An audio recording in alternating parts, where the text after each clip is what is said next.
surrounding Justin Smith's actions. I did. Your Honor, this has been shown, and I'm prepared to play it. Do we want to dim the lights? I don't know. We can. If at any time during this you want me to stop, just tell me to hit pause, but it's going to be up to you, okay? Yes, sir. All right.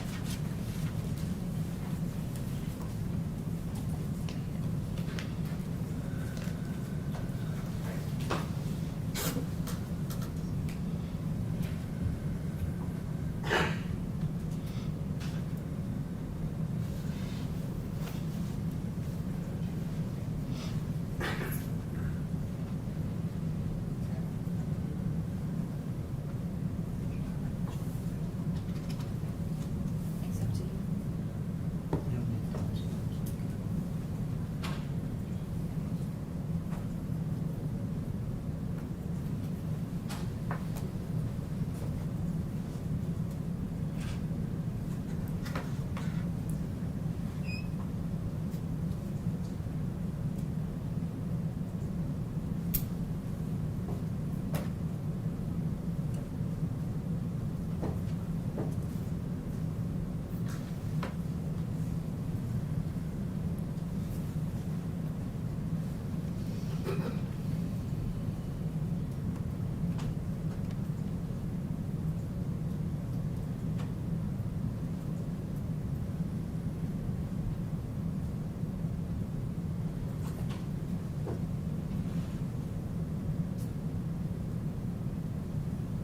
Please pause.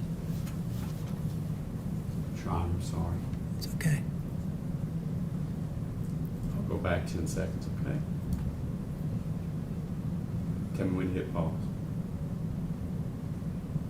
Pause. What is significant about that scene? Earlier in my testimony, I talked about body position. That's pretty significant, especially for a fighter or somebody who understands a lot of the martial arts. His body position is on the right-hand side. I'm sorry, whose position? Excuse me again. It is Tyre Nichols' body position is laying on the ground with his leg tucked. That's significant because what he's doing is changing his body position, I believe, to set up to get off of the ground. He's going to use his body position with his knee down and his other leg to come up off of the ground. So to me, that was a significant point of contact. And the officer being Officer Smith, only has two hands on that handcuff. The problem with only two hands on a handcuff, one would think you could easily control an individual by holding onto the handcuffs, but the rest of the body is free to do what it wants to do, especially the lower part of the body where it's on the ground. You can use the ground as a push-off point. It's extremely easy. May be hard to see from some of you from your perspective, but from mine, it's very easy what he's doing. Who is He he? meaning, I'm getting there, sir. Oh, okay. He meaning Tyre Smith, excuse me, now you got me confused, Tyre Nichols is actually starting to come up off the ground, okay? Does, in that image, are you familiar with the term called an iron wrist lock? I am. And that is utilizing a handcuff for pain compliance. It is, yes. And did you see in the analysis of the video that Justin Smith was attempting an iron wrist lock? Yes, I did. How painful is an iron wrist lock on someone? It's extremely painful because it is making contact with the radial nerve in the wrist. And it's extremely, extremely painful. If in applying a pain compliance maneuver such as an iron wrist lock, does an officer sense, or an arresting officer sense, that it's having some effect on the person that they're applying this pain to? They Yeah. either verbalize something or what? Yes, there's an actual feedback because the officer's in contact with the individual that they're applying the pressure on. You Yes. would expect to have some kind of a response from them, such as, "Oh, it hurts," or some kind of a grunting fashion, or yelling out, "Help," or "Heart, it hurts." Some of that type of a feedback to give you an idea that, hey, it's working. I can continue to use it. If the pain compliance techniques of the iron wrist lock had no effect on Tyre Nichols, do you find that to be significant? I do. How so? That immediately, from my experience in training, goes to the fact that I think that individual is probably on drugs, number one, or maybe be psychotic. Did you say psychotic? Psychotic. Okay. I'm hitting play on the bottom bar of 1:21. The time stamp is 20:34:57.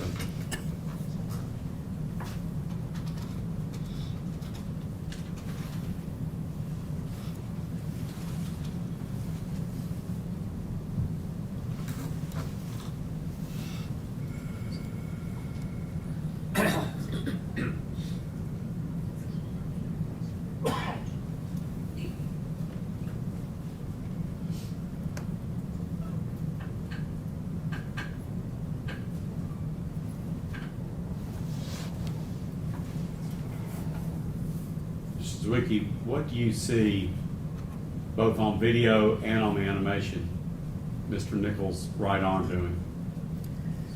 I see Mr. Nichols' right arm being positioned in upward position at this point with Officer Smith, both hands on the handcuff. Well, let me get to where we go back to live video. Let me ask you.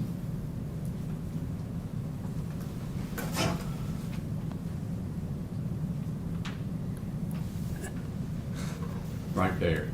Do you see Mr. Nichols' right arm? Get up as close as you want. Excuse me Or if I turn these can. lights out. I can't see from that position.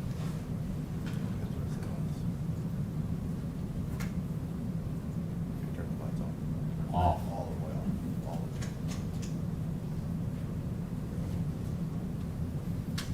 the way. Do you see Mr. Nichols' right arm? It has handwriting on the sleeve coming down. I see just above the wrist on the left arm. Look for his right arm. If you know where his left arm is, do you know where his right arm is? I can't see it. Oh, yes, I can. I'm sorry. Yes, I do see it from here. I was focusing on his other arm. His other arm is his right arm of Mr. Nichols is resting on the pavement.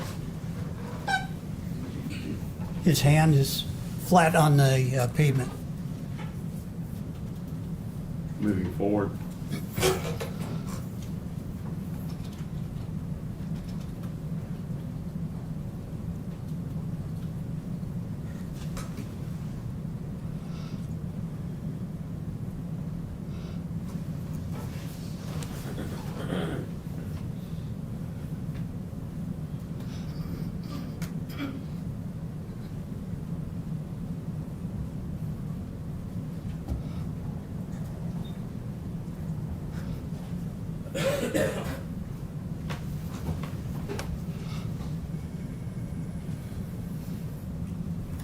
From the body positions of the parties, the weight, and where Justin Smith has the handcuffs, do you have an opinion what Justin Smith is attempting to do?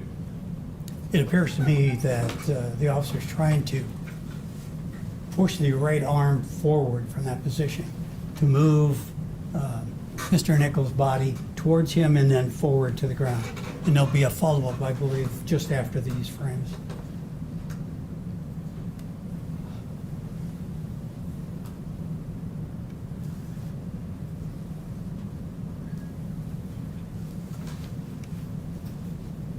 Is that the frame you're talking about? Yes, sir. What, based upon the body positions of the parties and the movement, What is Justin Smith attempting to do with Mr. Nichols? To me, it's pretty obvious he's trying to reposition Mr. Nichols forward, back onto the ground, onto his stomach. What does proning someone out mean? Means putting him down onto their stomach so that they can then rotate the arm behind the back and apply the handcuff and gain control over it. Do you see that occurring in this image? I see it as an attempt to do that, yes, sir. Okay. Going forward.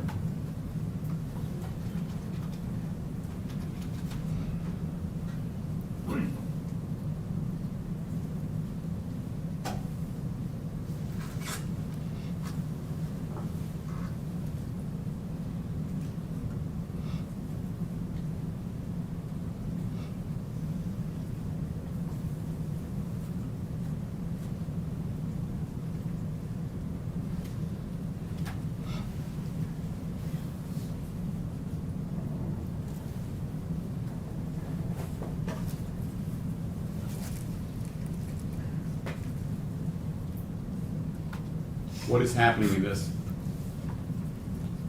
That's a completion, basically what I was talking about earlier, about the pressure on the arm. Mr. Nichols now is up on his knees, and he's got his right hand placed on the ground, and it offers him a push-off point from the ground. Is he coming up? Where he could come up off of his feet and get into an erect position. Is Tyre Nichols coming up off the ground on his own? He is. He's not being pulled up. He's pulling himself up, or pushing himself up, yes.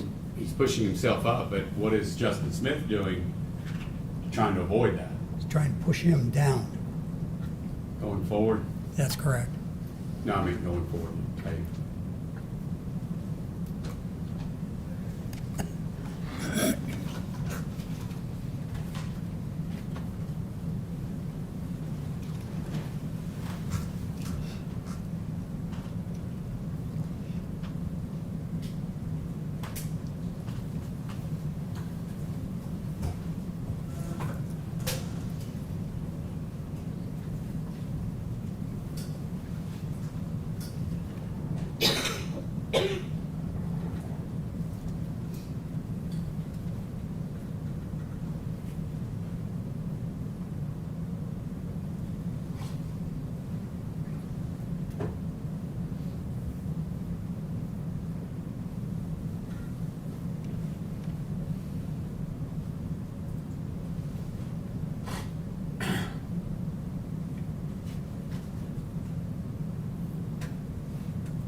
What is significant about, if anything, about Justin Smith's body weight,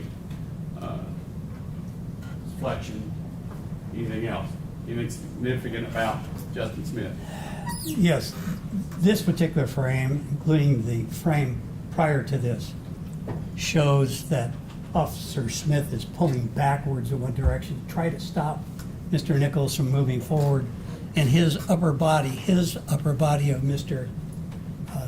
Nichols is trying to go into a direction to Mr. Nichols' left, which would indicate he's moving in that direction. And Officer Smith is trying to restrain him from going that direction and controlling him. Going forward.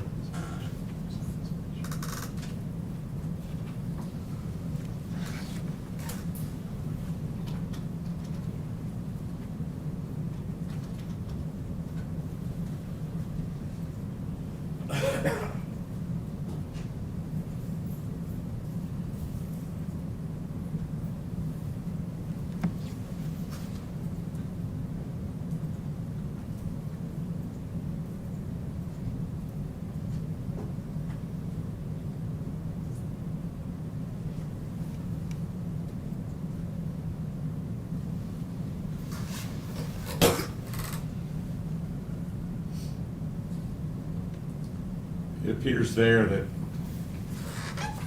Mr. Nichols' right arm is free. Is that right? Yes, it is.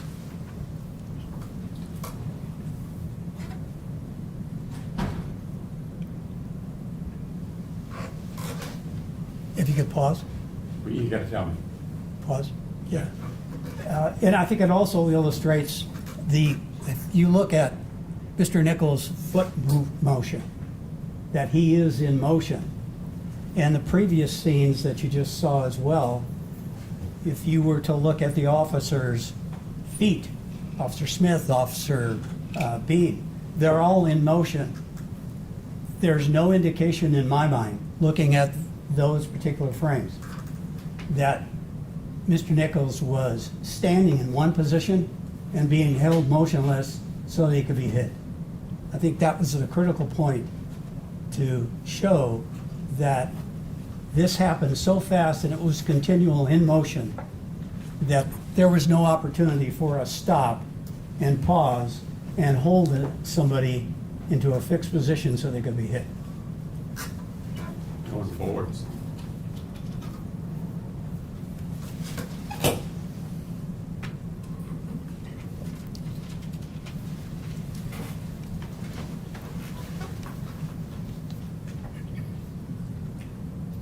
Is there anything significant about the body position of both Mr. Nichols and Justin Smith in that image? Well, it's clear to me, Justin Smith's feet are spread wide. He's trying to stop Mr. Nichols' motion from walking forward as Officer Smith is holding onto his arm. From the time the handcuff was placed on the left wrist, did Justin Smith ever let go of the left handcuff? I did not see any, no. Could he or should he let go of that handcuff? No, he shouldn't, number one. I didn't see it. I don't think he ever I'm not- released his hold. Yeah, I'm not Period. suggesting. Go ahead. Yeah. What would happen if he let go of shouldn't. it? And he shouldn't, because it could be a dangerous weapon for him. It How is so? a dangerous weapon. How If so? you get hit, an officer can be severely injured and even killed with a loose handcuff. Officers are trained in the academy, and I've trained officers over the last 50 years doing that. Do not let go of that handcuff. Hold on to it for your dear life. Going forward.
Mr. Zoyke, from that position, do you have an explanation for the jury why it is that Justin is not placing that left hand behind Nichols's back for handcuffing? The only answer I can give to that, frankly, I don't know specifically, but that he can't. I mean, to me, it's pretty obvious. He's been holding on to that left arm of Mr. Nichols, and he's tried to get it behind his back, and he can't. And I can surely demonstrate to anybody that if I don't want you to put my arm behind my back, you're not going to do it. Going forward?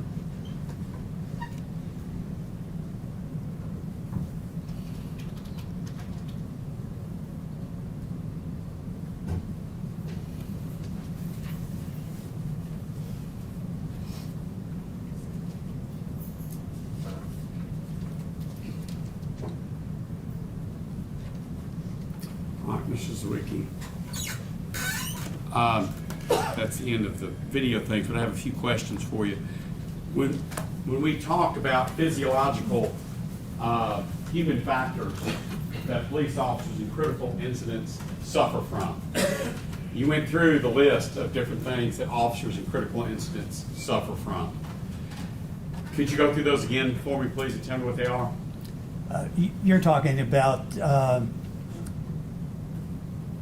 tunnel vision, number Okay. one we talked about. Let's talk about tunnel vision Right. first.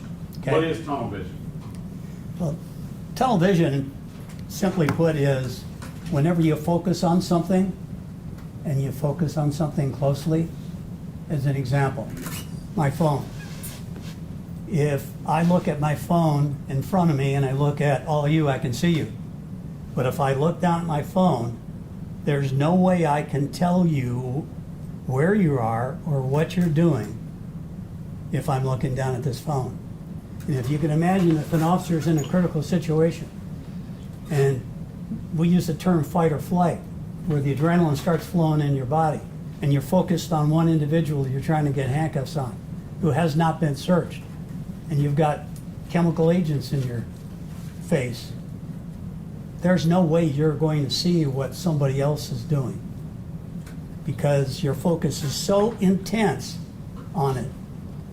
And another simple way to explain that is, and it happens to all of us, if you're commuting all the time and you go down a regular street all the time, and if you're talking on the phone or you get distracted and you miss your cutoff or your street, it's happened to me quite a few times.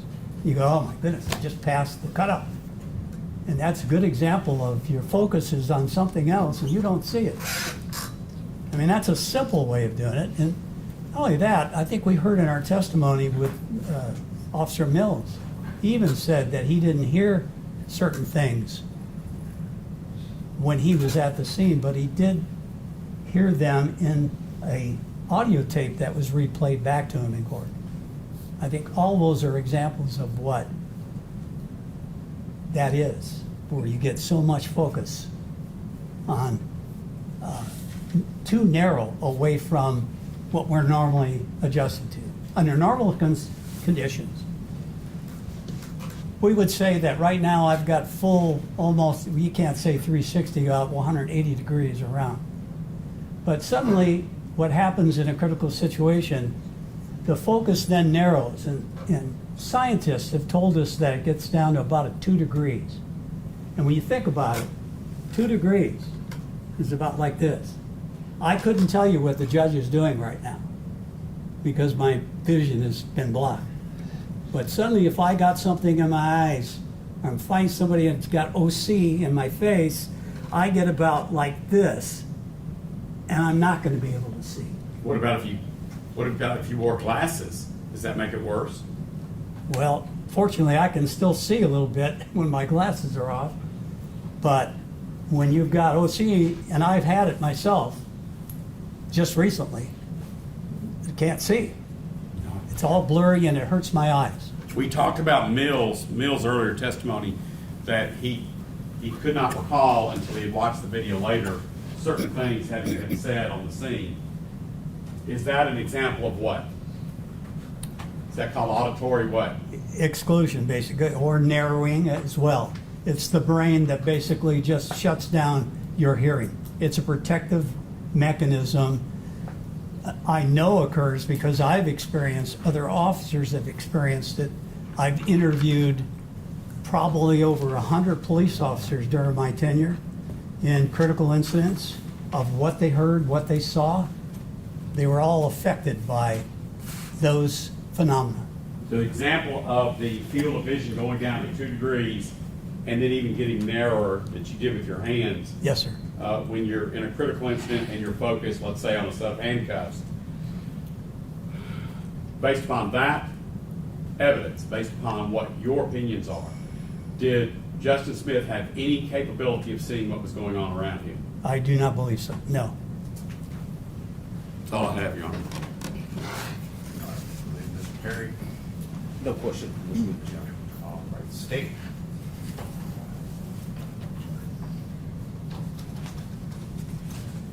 Mr. Stengel, maybe you can. Oh, I'm sorry. No questions. I apologize. Fine, Judge. Uh, Thank you, Judge. Good afternoon, Mr. Zawicki. Afternoon. You talked in the very beginning about being, having testified as a friend of the court. Yes, ma'am. What year did you say that was? I think it was in 1986, 87. In And you've just done it that one time Yes, ma'am. in 87? Either year, one of the two. 86, Been 87? quite a long time, yes, ma'am. And to be clear, you're not here testifying as a friend of the court. No. You're But I here, am friendly to the court, but I'm not testifying. you're here testifying on Yes. behalf of Justin Smith, correct? That's correct. Who is paying you? The PORAC, I believe, What is that? it's a peace officers organization that these officers are a member of, and they're paying for his legal defense, their legal defense. You testified at the federal trial, I did. and now you're testifying here. Yes, ma'am. Do you get paid by the hour, by the case, by the trial? How does that work? It depends on what kind of work that I do. In this case, In this case, I'll be paid for testifying today, for traveling from Idaho, California to here. do you get paid for every day you've been sitting in this courtroom watching the trial? Not that I'm aware of. Do you get paid for your time reviewing the file? For this particular case? Yes, No, all I've my already questions will be reviewed it. about this No. case. I'm sorry, sir? No, I have not. You didn't get paid for reviewing the file? No, ma'am, I did not. Tell me what all you reviewed again. You mentioned a little bit in the beginning. What all did you review? Well, I would have to list, I don't have everything in front of me, but all of the discovery from the state and the federal, and all of the video evidence as well. When was the last time you were actually an officer, law enforcement? Because now you're a professional witness, would that be fair to say? I do that on the side as a professional consultant, yes, ma'am. So when was the last time you were an officer? Last time was 2011. You never worked for MPD, Memphis Police Department? Sure did not, no. You ever worked in the state of Tennessee? No, I did not. I want to play you some video that you have, I'm sure, seen before in all of your review. And this is going to be just the very beginning of Hemp Hill's body worn camera. This is going to be what we refer to generally as the initial stop or the first scene. Are you familiar with that video? Yes, I am. I got just a moment to cue that up.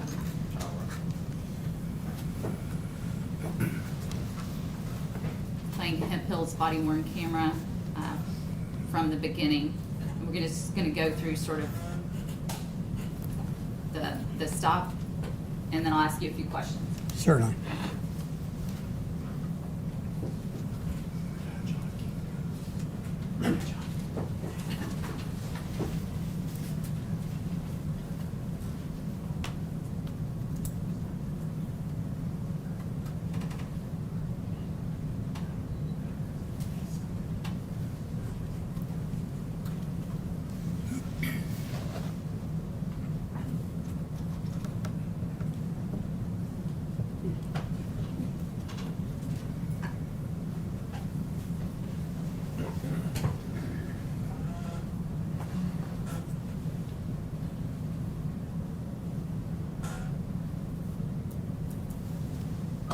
Get your ass blown the fuck up!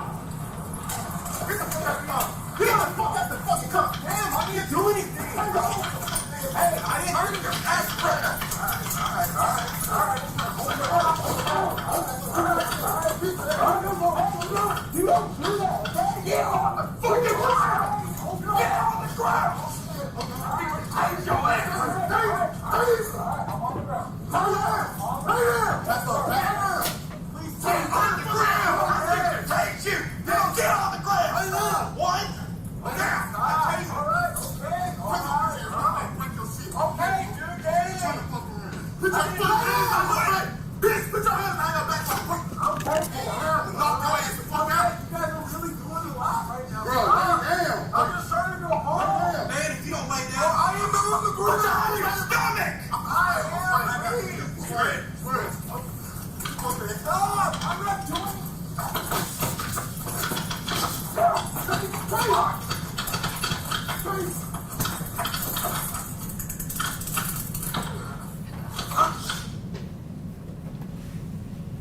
You've seen that video before, Mr. Zawicki.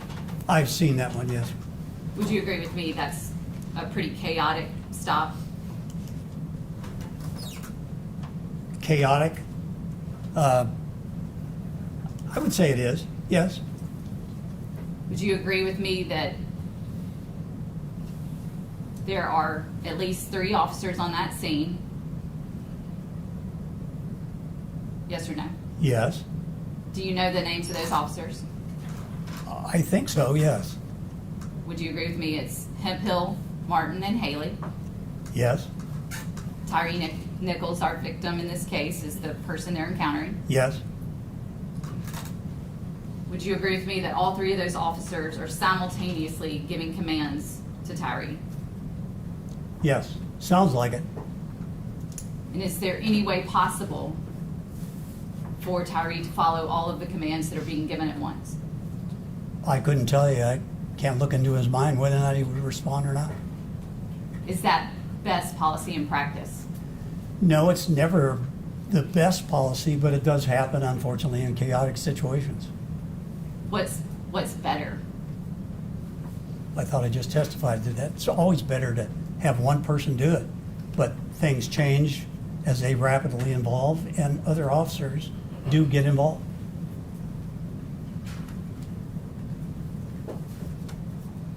You've testified you're familiar with the video as well as all the discovery in the case.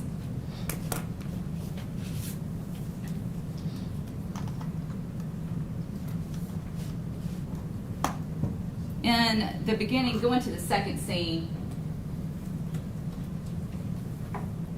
initially where Officers Smith and Bean have contact with the victim, and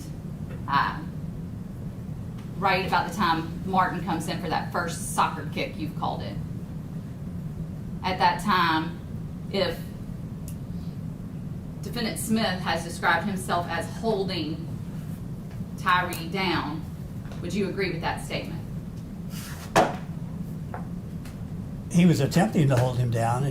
When you define what is down, he was on his right-hand side or left-hand side or on his back at times, but at the Smith point said that he was the, holding him down. Your Honor, that's the second time.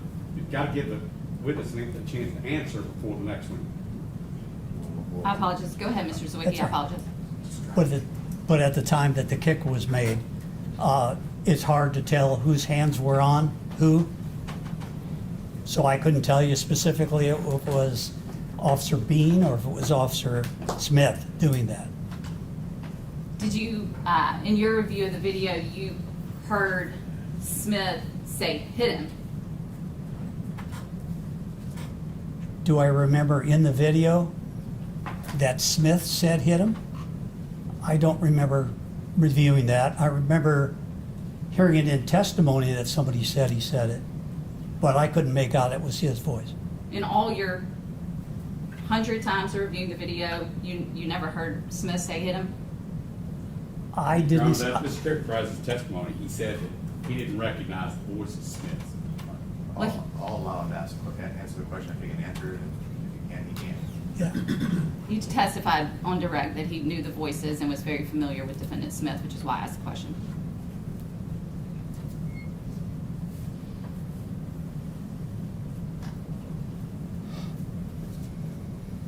Defendant Smith said that after the punches from Martin, he should have intervened. I want to talk a little bit about duty to intervene. You agree that police officers have a duty to intervene when they see excessive force, correct?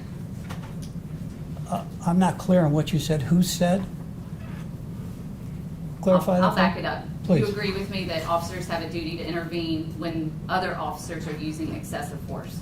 Legally, they do. Yeah, absolutely.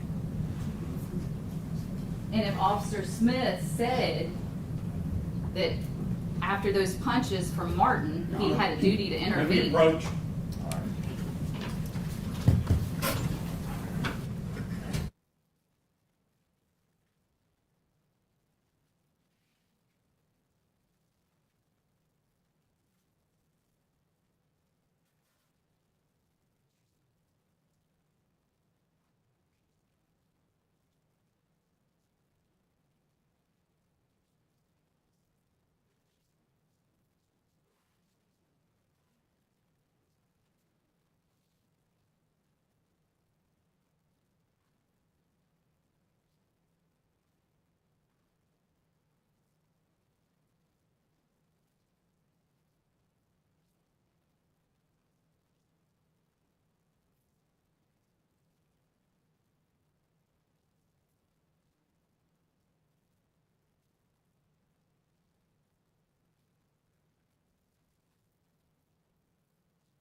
was made in this matter.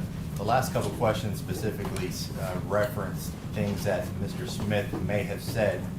There has not been any testimony of what Mr. Smith has said, so I'm going to strike those questions. Any answers that you may have heard in response to those questions, I'm also going to have you strike those responses, as that individual has not testified.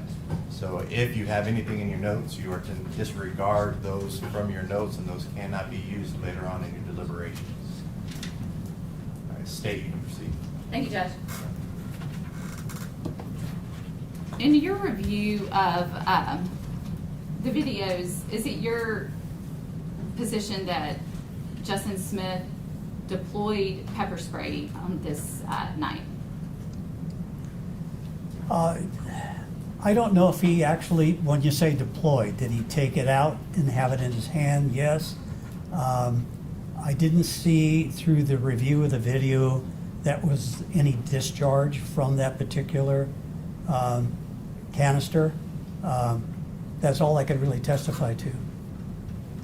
At what point did you see that in the video?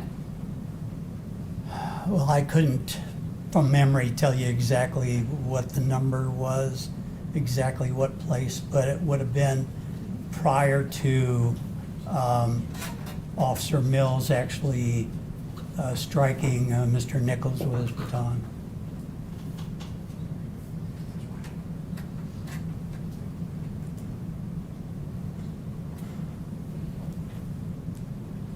We mentioned briefly that officers would have a duty to intervene if another officer used excessive force in their presence, correct? That's correct. There are conditions, obviously, when that would occur or how that would occur. Officers would also have, you would agree with me, officers have a basic level of medical training to give a certain amount of medical care on scene. Yeah, when you refer to basic, I mean, that's pretty basic what a regular officer on the street or patrol officer would have.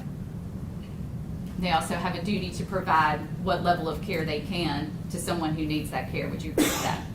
Based on their experience and basically what their knowledge is. When we were watching that sort of what I'll call animated video, you made that? I didn't make it. I assisted in the making of that, yes. Who paid for that to be done? It wasn't me, it was somebody else. I have no idea. The animation, while cool, sort of turns the whole scene into a vacuum, right? We're only seeing Justin Smith and Tyre Nichols, right?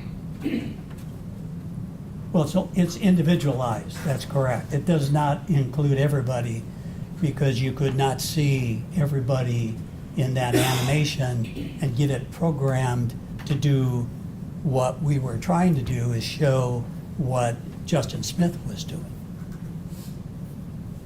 But then it's at least 3 other officers on the scene, right? We only see Justin, but we know that Mills was on the scene, right? Yes, Bean was on the scene, yes, and Martin, yes, all actively participating. yes. When you testified about what's it called, an iron wrist lock? What's an iron wrist lock? It's not my term, it's MPD's term. It apparently is a technique where the handcuff is encircled on the wrist, and then as the handcuff is pressed against the hand, pressure is applied, especially with a double lock, they call a hinged cuff. You use the frame of the handcuff to press up against the wrist bone and the nerve ending, either on the upper part or lower part of the wrist. And you said it's not your term, it's an MPD term. You found that term in the Memphis Police Department training materials? I believe I reviewed that in, I believe it was Officer Wright's testimony in federal court about that type of a technique. I don't train that, but they do. So it's not a technique you're familiar with personally? No, I don't use that technique. I use other techniques.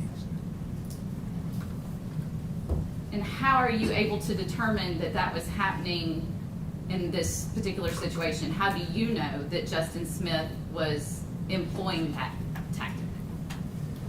Well, basically, I know what it looks like when you do it. If I were to demonstrate, I could do that easily for you or anyone else. But I don't know how much pressure was applied, but it was given in a direction with a handcuff when he has it on the upper part of the hinge. There's only one way that handcuff can go once it's on the wrist.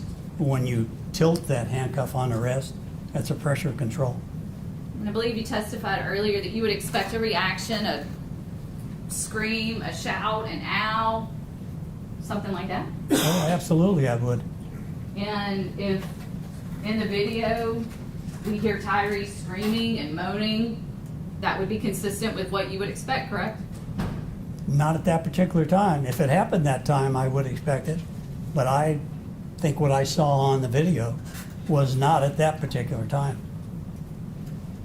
And you have extensive qualifications. We went over those earlier. You're not a doctor, are you, Mr. Zawicki? No, I'm not. Medical doctor. No, I'm not. Did you testify that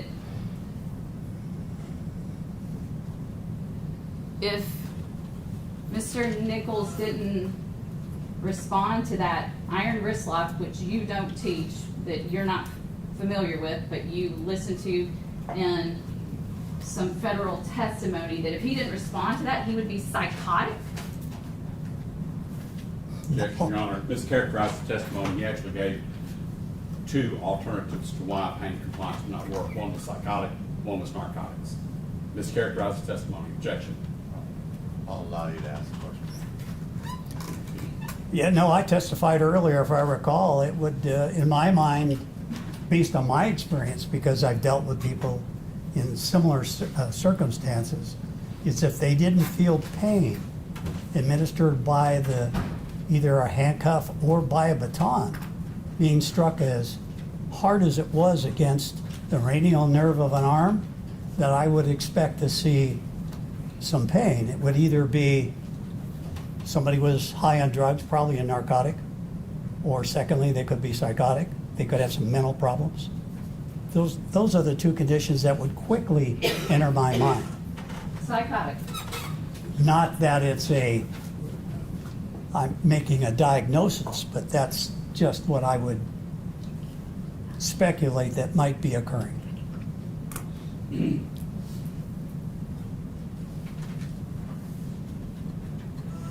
In that, again, in that animated video, you talked a lot about how Justin Smith had the cuff on one wrist, left wrist, if I'm correct, and he couldn't let go of that. And I think you testified he never let go of that. Is that right? Once the handcuff was on, that's correct. From my understanding, from what I saw in the videos, that's correct. And he can't let go of that because it's tell us again why? Because it's a dangerous weapon. And so he should hold on to that even if his partner is beating the guy to death.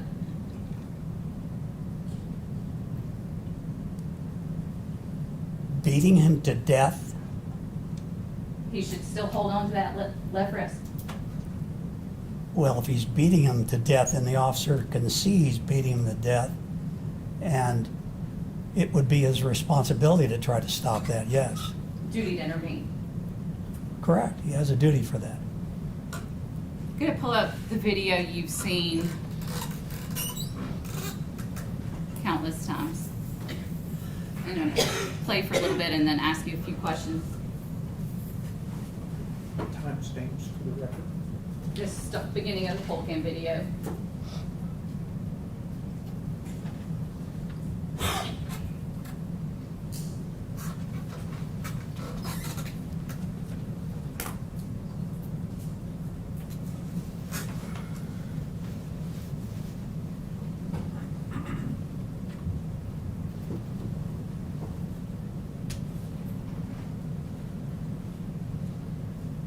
Pause it. 20-34-14. Is that the kick we've referred to numerous times already during your testimony as the first kick, the soccer kick, Yes, ma'am. would you agree with me that that's excessive force? Yes, ma'am. Would you agree with me that requires a duty to intervene? If the officer saw it, absolutely it would be. Gonna press play now.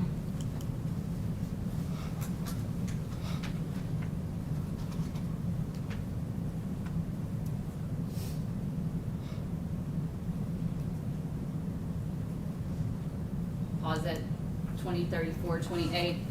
That's the second kick by Officer Martin while Officers Bean and Smith are holding Tyre Nichols. Would you agree with me that second kick is excessive force? Absolutely it would be. If the officer saw it, would have a duty to report.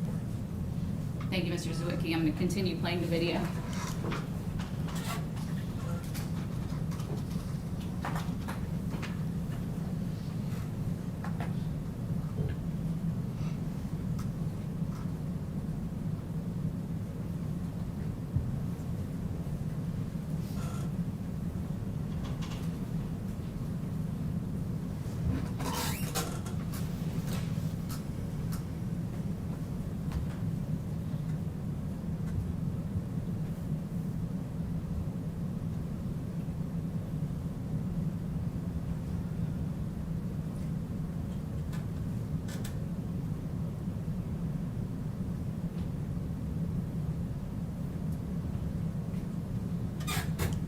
Pause it. 20:35:15. Did you just see that punch to the head by Martin? I saw a punch. I can't tell you where it was landed because it's not clear enough. It's grainy. But I did see the punch, yes, ma'am. Do you agree with me that punch was excessive force? Yes. And if officers saw it, would that require a duty to intervene? If the officer saw it, and yes. You press play again.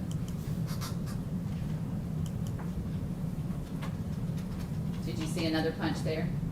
I did. You agree with me that is excessive force? Absolutely. And again, if officers saw that punch, that would require a duty to intervene. If they saw it, yes. Looking back at the video. Did you see that punch, 20:35:25? I did. Same questions, Mr. Zawicki. Same answer, yes, ma'am. Excessive force, duty to intervene. That's correct. Press play. Did you see that punch? I did. Same answer? Same answer. Did you see that punch? I'm sorry, I looked away. Are you aware that there's another punch right after that one to the head? There was to the head region. Yes, that's all I could see. Would And you it- agree that's excessive force? Yes. I'm going to back up a minute and go back to the first kick and ask you an additional question about that one. Sure.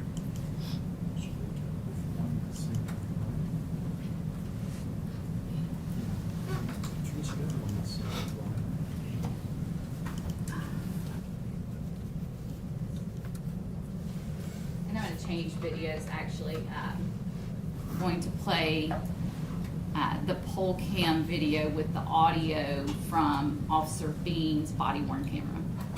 Okay.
What's up?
Give me your fucking hand.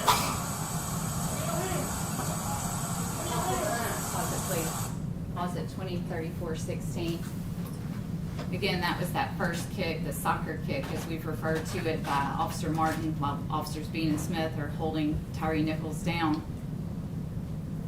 Did I understand your testimony on direct to be that after that kick, you described Tyre Nichols' movements as actively resisting? After the kick, at what point? After the kick? The movements he's making. He's still resisting. Absolutely, he's not putting his hands behind. Is The he officers resisting? aren't just simply yelling to give me your hands when his hands are up, but he's trying to get him behind his back, and he's flipping from one side to the other. To me, that is active resistance, yes. Or is he trying to survive? I can't get into his mind or yours. At that particular point, he's still resisting. He's not complying with the officers. Press play. Get your hand. Give me a hand. Turn around. Lay back. Lay back, goddamn. All right. Lay back, goddamn. Lay back. Lay back. Lay back. Lay back, goddamn. Pause at 20:34:37. Your testimony is that right now Tyre Nichols is still actively resisting, Absolutely. not just trying to survive those kicks to the head. I'm telling you, it's active resistance, yes.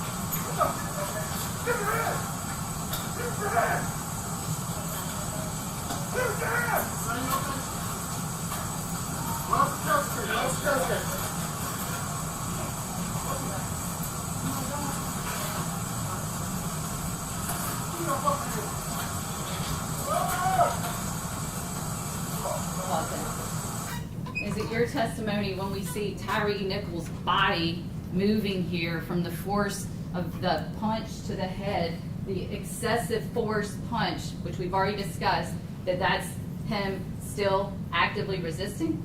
Yes, he is.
An officer just ran onto the scene. Could you hear what he said?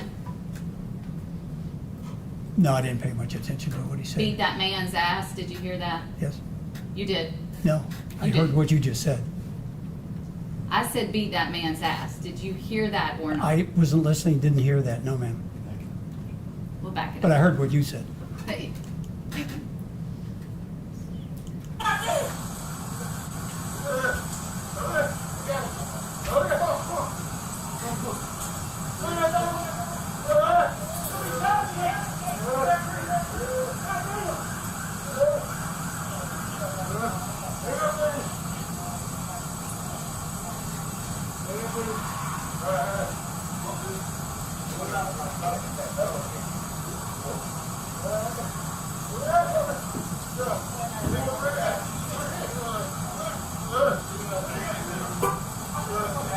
keep that way. Did you hear it that time? I did. Did you see the officer run into the scene I as did. that was said? Yes, ma'am. Do you know that to be Officer Haley? Yes. Did you see the kick he administered after saying that? I saw him kicking, but I could not see where he was kicking. But you saw him kicking. Yes, ma'am, I did. Is that excessive force? In my opinion, it would be, yes. And again, anyone who saw that kick, that requires a duty to intervene. Yes, if they saw it.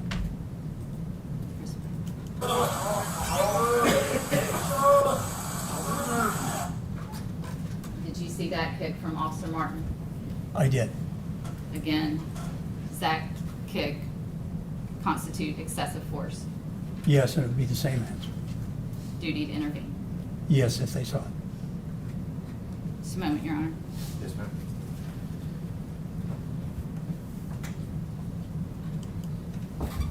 That's right.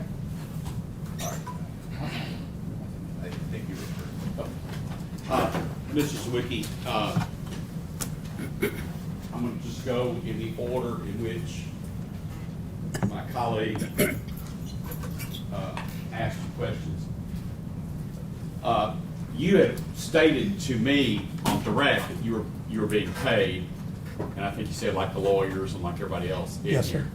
But then you were asked on cross-examination, who paid for the week you've been here in court? And I was surprised to hear you say that you've not been paid.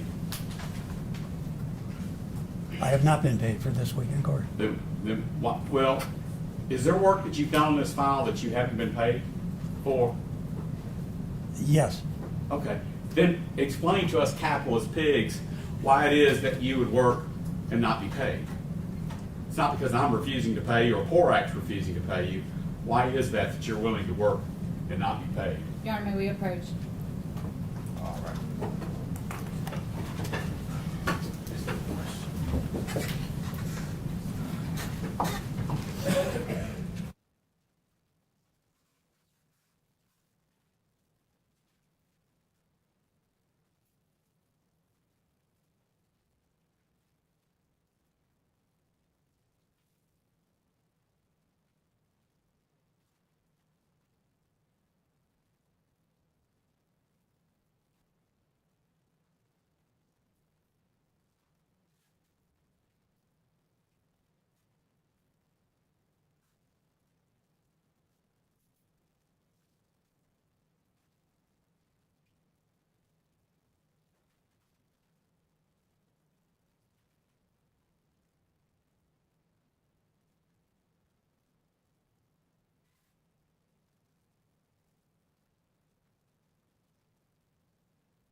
Now, back to my question. I'll leave out the capitalist pig comment. Explain to this jury why it is you, with 50 years of experience, have not been paid. Because I haven't asked to be paid. Why is that? Because my testimony to educate the jury on what I believe is the truth about this case is more important than money in my pocket. Now, have you ever had lawyers come to you and say, hey, I want to hire you to testify on my case and review my facts? Have you refused to work for lawyers or people or cops? Yes, sir, I have. And what is your standard for refusing to work as an expert in your field? One, I'm not going to lie for the attorney that hired me, or I'm not going to give testimony for the attorney as to what the attorney wants me to testify to. I can only testify to what I believe the truth is, based on my review and my years of experience, and I think that's fair.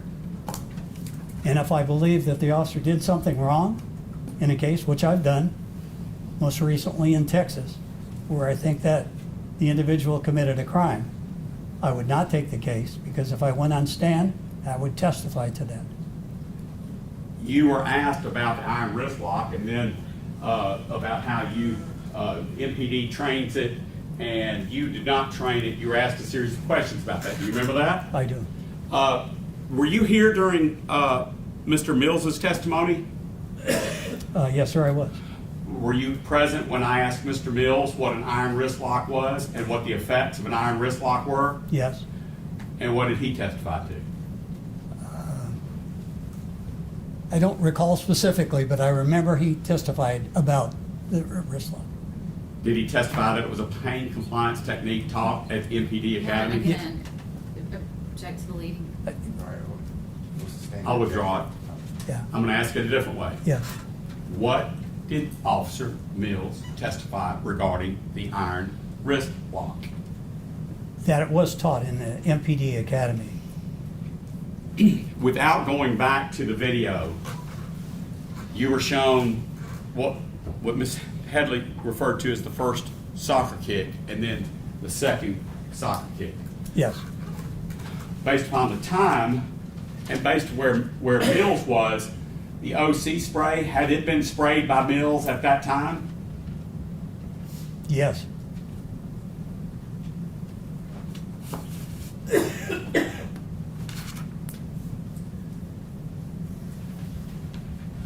That's all I have, John. Mr. Perry? No, Your Honor, no questions. Mr. Leffler? No questions. All right, State? Nothing further. All right, sir, those are all the questions we have for you. You can step down. Thank you, Your Honor. You're welcome to stay, or you're free to go. Thank you, sir. Your Honor, may he be excused? Yes, sir. May I have just 10 seconds to get him his equipment?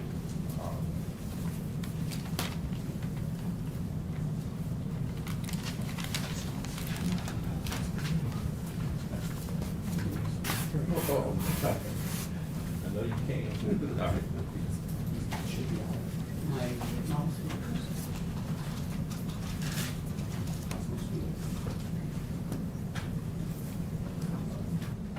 Vince, you ready with your next witness? Yes, Your Honor. All right. We call Mr. John Tisdale. There is me. Your Honor, for purposes of the record, I believe all lawyers will agree, including Mr. Perry, that we have had to take some people out of order. And Sawicki was my.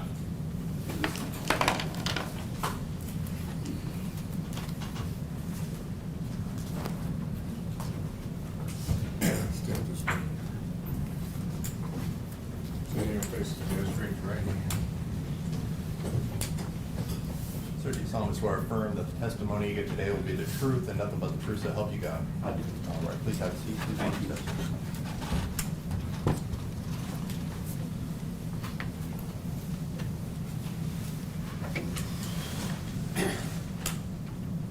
Now proceed, Your Honor. Yes, sir.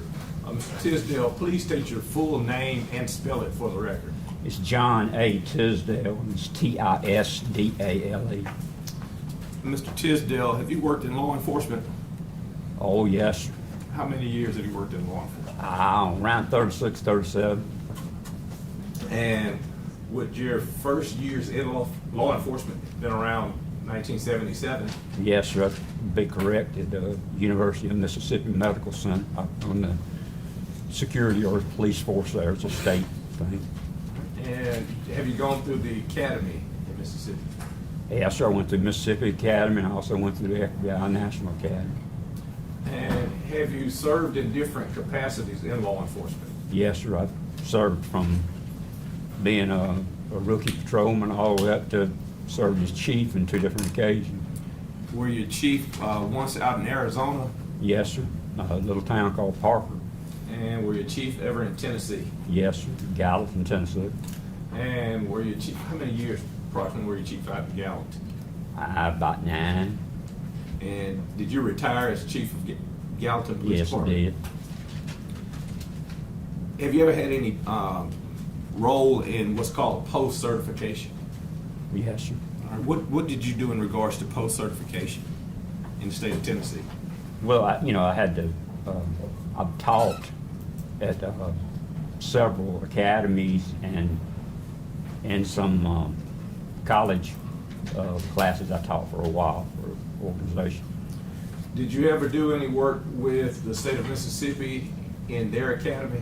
I did. What did you do in their academy? I taught some classes in their academy as a guest instructor. Were you was called an instructor? Yes, sir. Have you ever presented at any seminars? Oh, yes, sir. And that's been throughout the last 37 years, I think you said. Yes, sir. It's just, different times throughout my career. And you've done the same in Mississippi as well as in Tennessee? Yes, sir.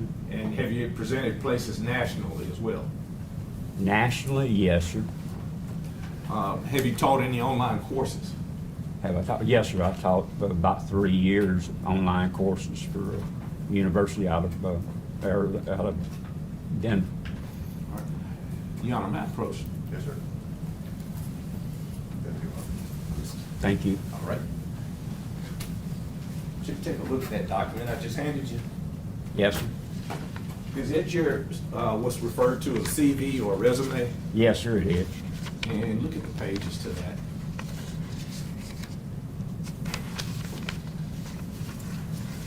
It's the one I produced. All right.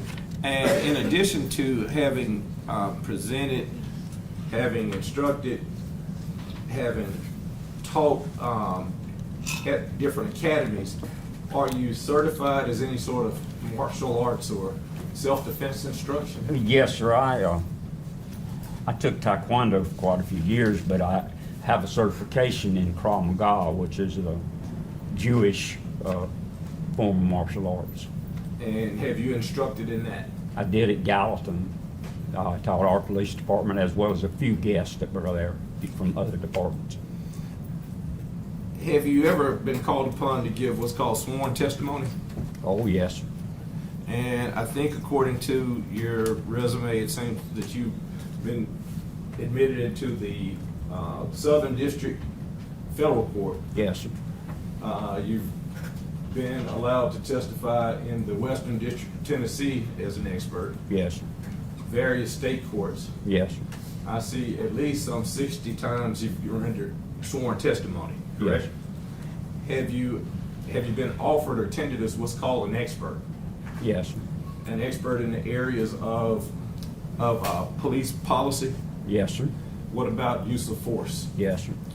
In this particular case, did you have an opportunity as a part of the documents that you were given to review the policy regarding the use of force continuum taught and instructed by the City of Memphis Police Department? Yes, I have. And have you also in the past been given or given instruction or participated in the writing of instructions regarding policy and particularly use of force? Yes, sir. Have you ever been denied the ability to testify in any forum as an expert in use of force or police policy? No, sir. I've been limited in a couple of cases where there were some topics they wouldn't let us bring up. That was it. But you were never stricken as an expert by any court or any forum? No, sir.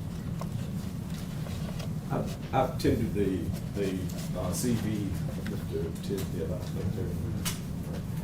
Your Honor, at this time, I'd like to offer to this court Mr. Tisdale as an expert in the areas of police policy and use of force.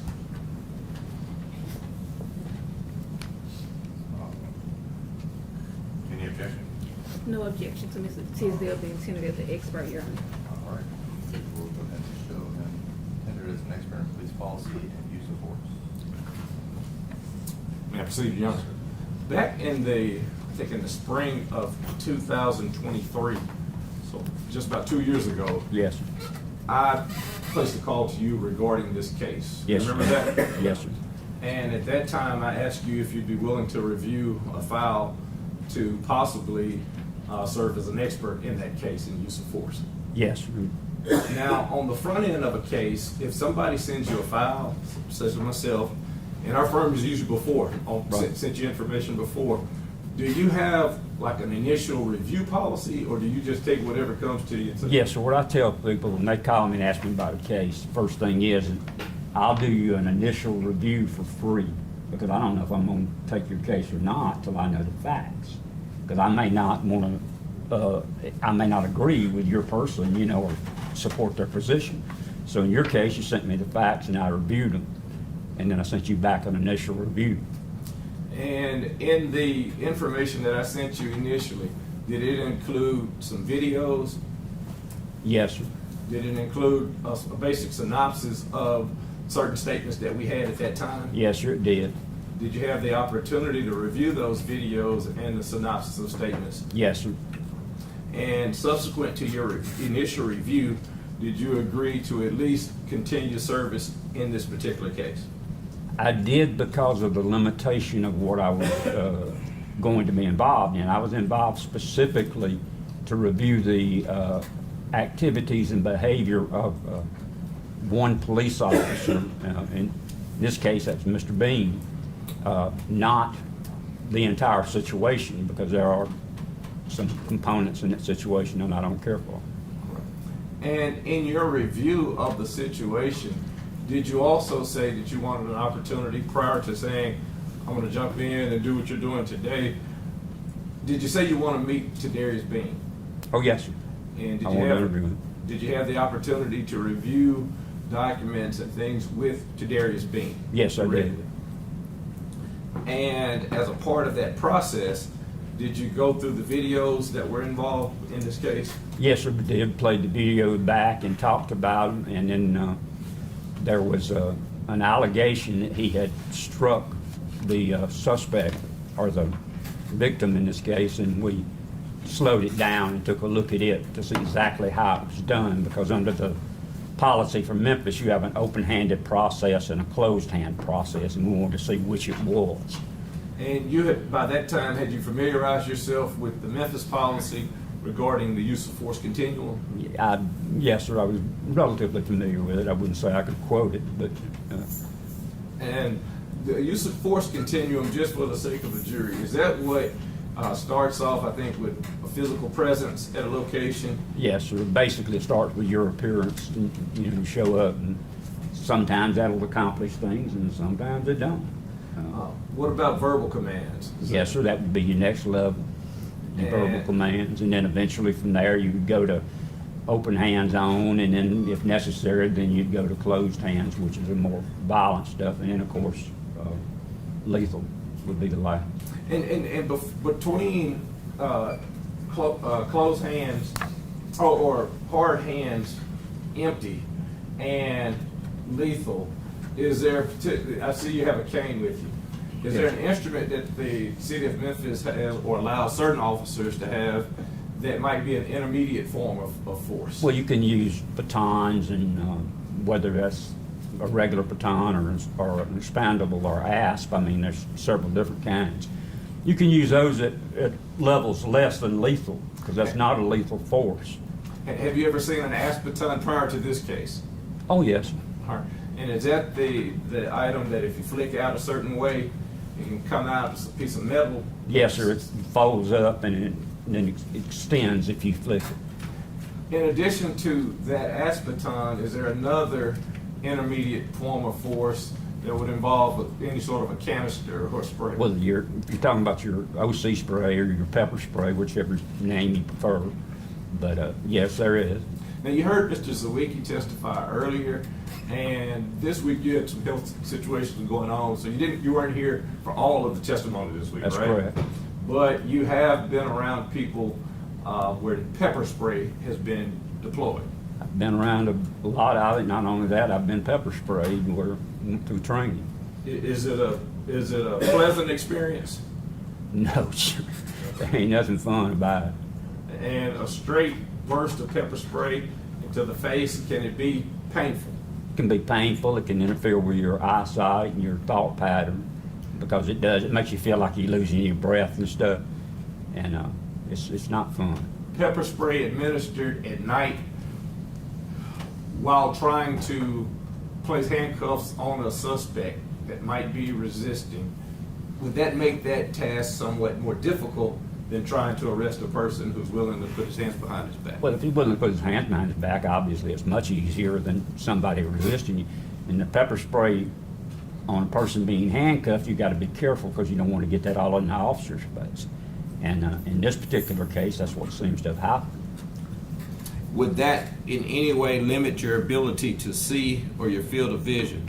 Oh, without a doubt, it'd limit their field of vision and their field of concentration would probably become narrowed behind that because they'd be more worried about the pain and the discomfort.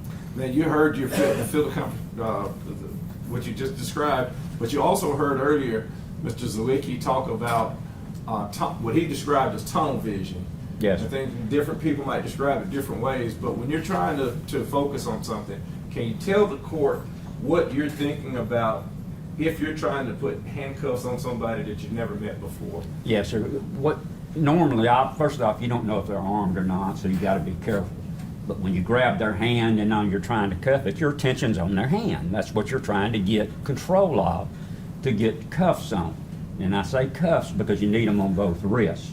Once you get them on one, you don't want to let go of that because that other cuff is actually used as a weapon. If it's slung around, it can cut you up. So you really keep your attention on the hands because if you control the hands, they can't pull a weapon and you can hopefully get them cuffed without getting hurt.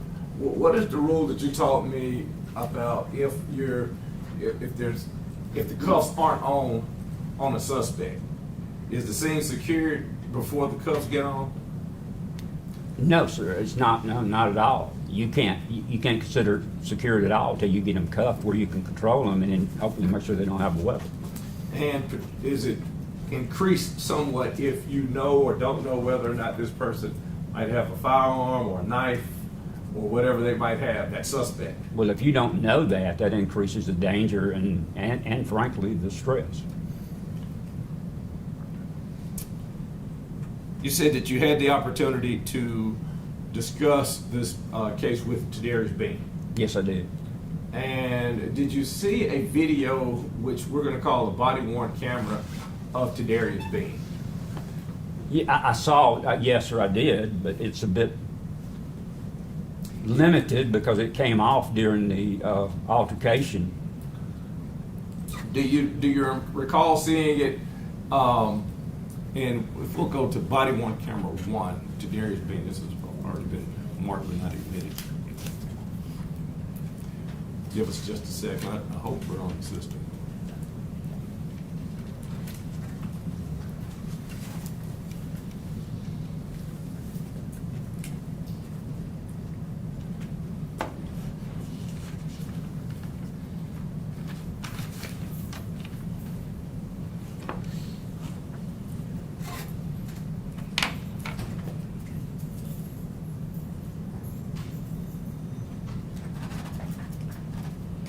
As you're looking at it right now, do you recall seeing this particular body-worn camera? This Yes. would be from the perspective of the person who's in the passenger side of that vehicle. That's correct, because Officer Mills was driving their car. It was, from your information, Bing would be on that passenger side? Yes, sir. If you hit play. And hold on a second, Mark. When I ask you to hit it, just call out the time stamp, if you will. So it would be starting at 20:31:28.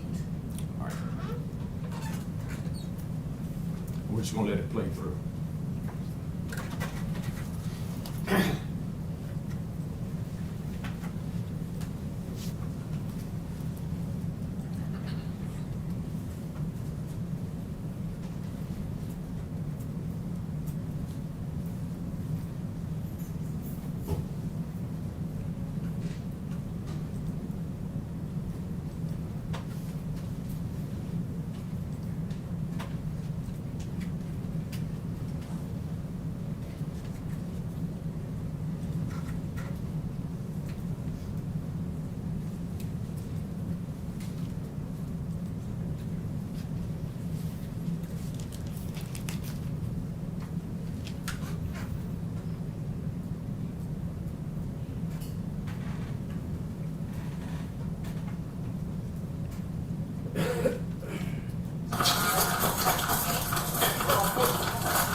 All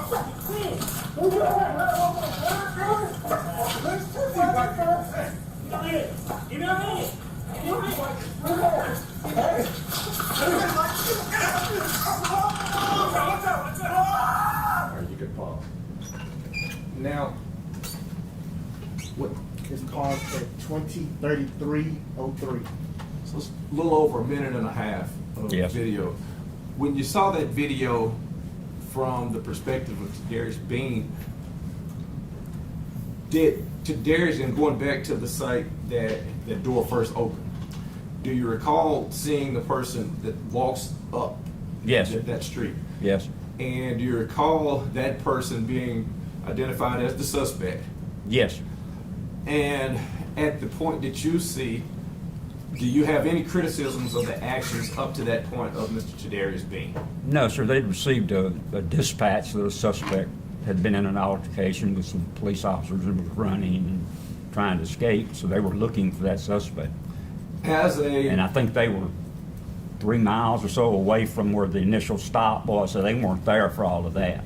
so They just that heard the initial radio. stop, you were in the courtroom when this initial stop was being played earlier? Yes. The guy got the man out of the car and in the A-frame and all of that. Yes. To your knowledge, was Tadarius Bean aware of what all would have happened on that scene at all No, during sir. this time? No, so all he knew is that the dispatch was that they were in pursuit of a guy they had tried to spray and arrest, and he had escaped and was running.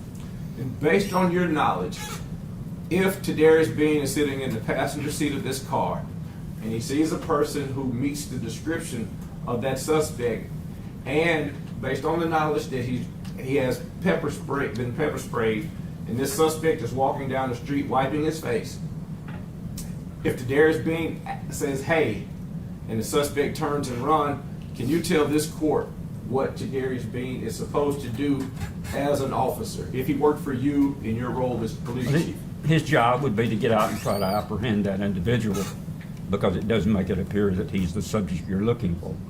If the driver of that vehicle on that two-man team, when he got back to the station that night and said, "Chief Tisdale, Tadarius Bean wouldn't jump out the car," what would be your response to that? He'd be fired. Any questions? Not many, because, I mean, as a law enforcement officer, when you know that other officers are after somebody, you've got a responsibility to assist. So, in your opinion, did Tadarius Bean have any other options than what he has done up to that point? Not at that point. Right. We're going to go to the body-worn camera of the driver, Mr. Mills. Right. And we're going to play it the same way, Yes, without sir. interruptions, until a certain point. We're going to play it until they're trying to get the hands of the suspect. Yes. And we'll stop there.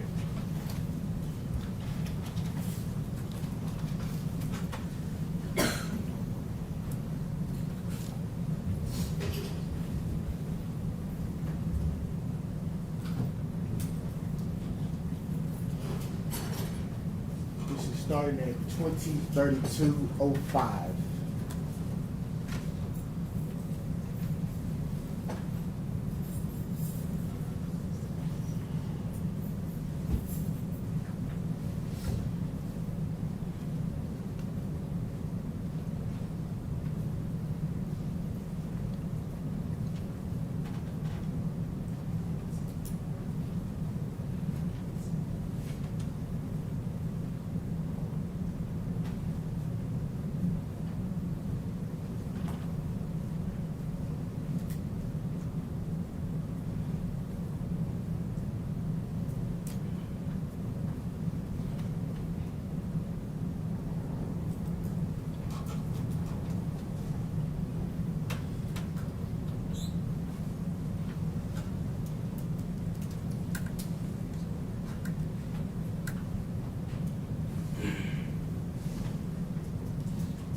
When that 30, we see him with a foot for with a stop bottom on rocks.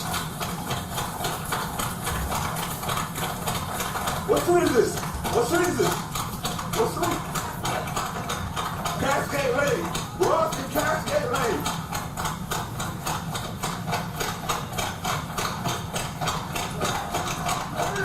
Shut the fuck up. Hey, you might get sprayed. You might get sprayed.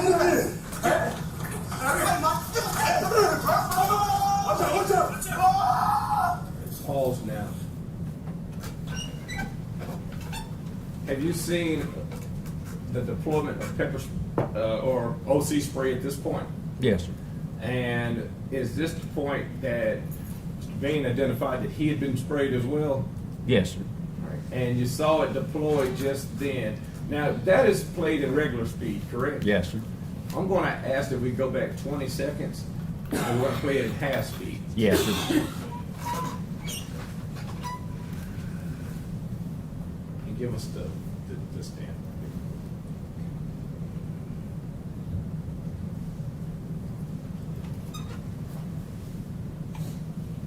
This is gonna be 2032-59.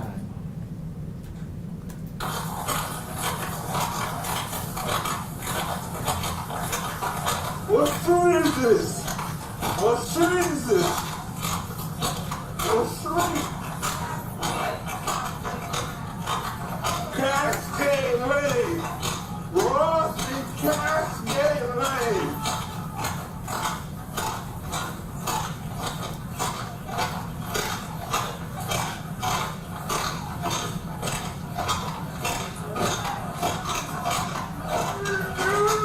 Shut the fuck up.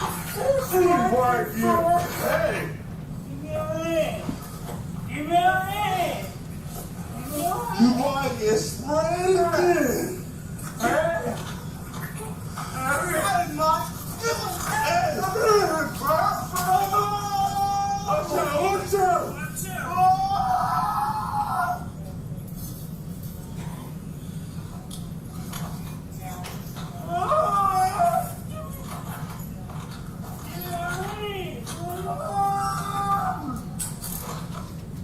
Now you can call it, put it on.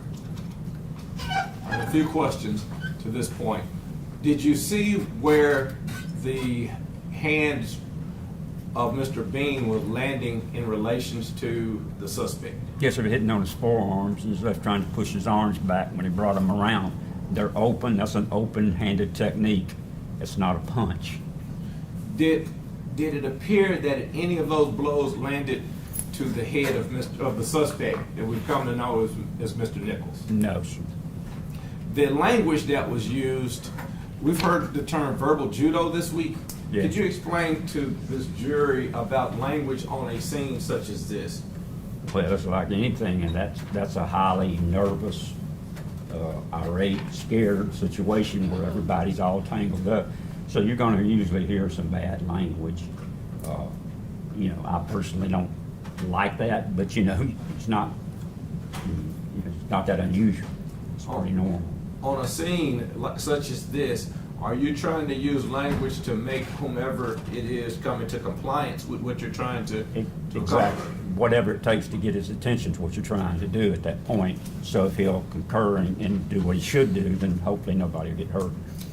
We're going to play at regular speed, the remaining portion of that, about another two minutes. Mom! Hey. Give me your hands. Give me. Okay, all right. Give me your hand. Give me your hand. All right. All right. Give me your hand, bro. Give me your hand. Watch out. Spray ass again. Give me your hand, bro. Watch out. Spray. All right. Give me your hand, bro. Oh, shit. Oh, shit. Oh. Give me your hand. All right.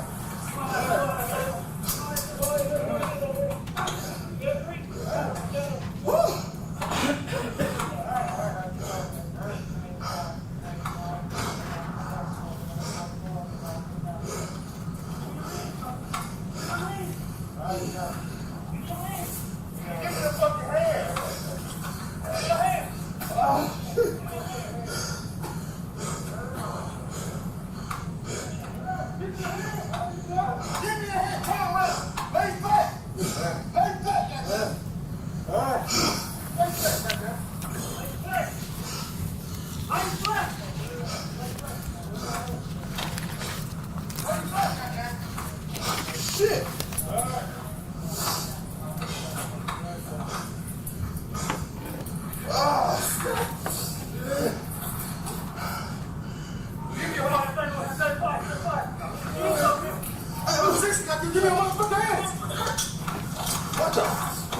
the fuck out of you. Get the fucking hands.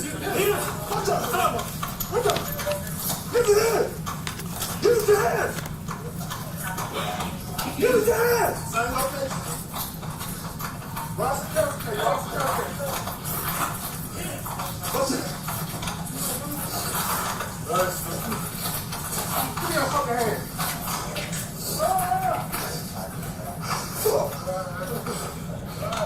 Give me your hand. Give me your fucking hand. Give me your hand.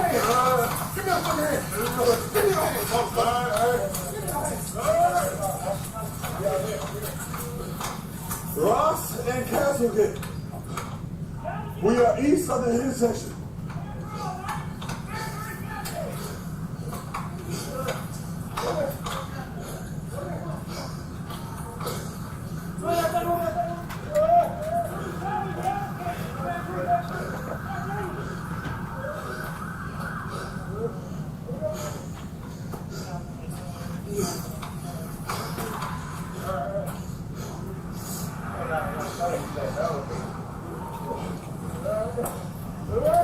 To this point, as he has the handcuffing him. 203. Yes, sir, I apologize. Let it keep going for another minute. 50. The Castlegate Pier Street. You can get here from Ross and Castlegate. Man, miss you! Hey, you feeling shit? Hey, these are my homies. Fuck.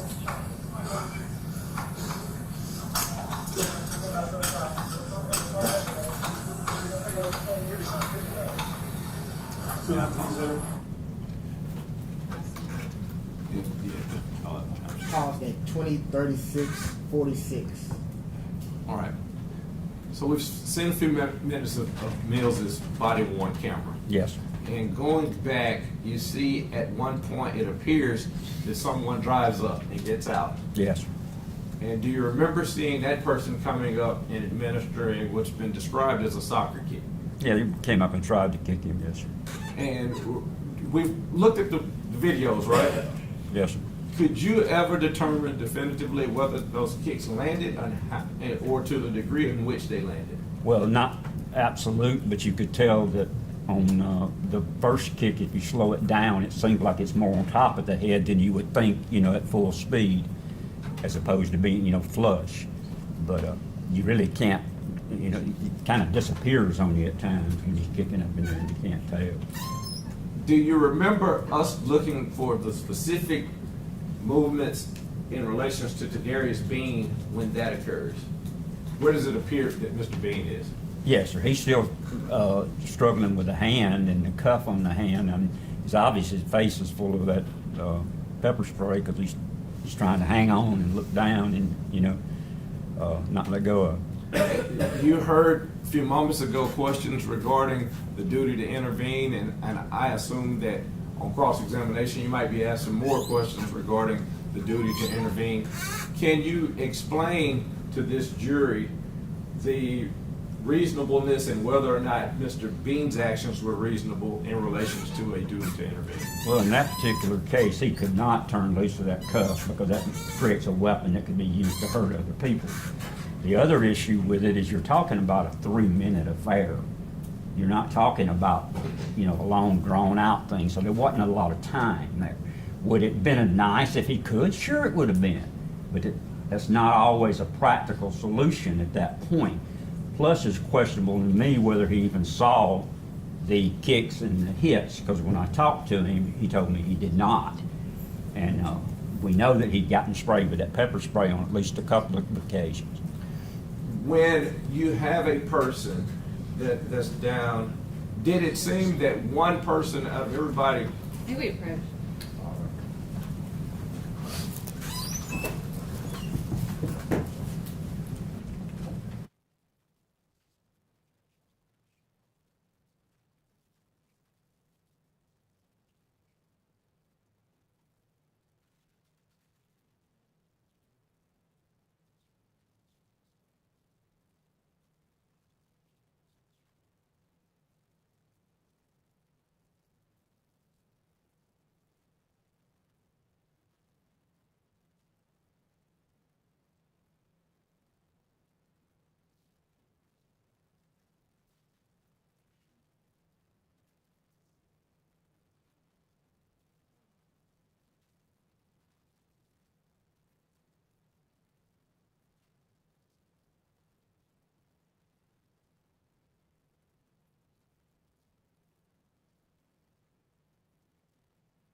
questions that have referenced some statements from Mr. Bean.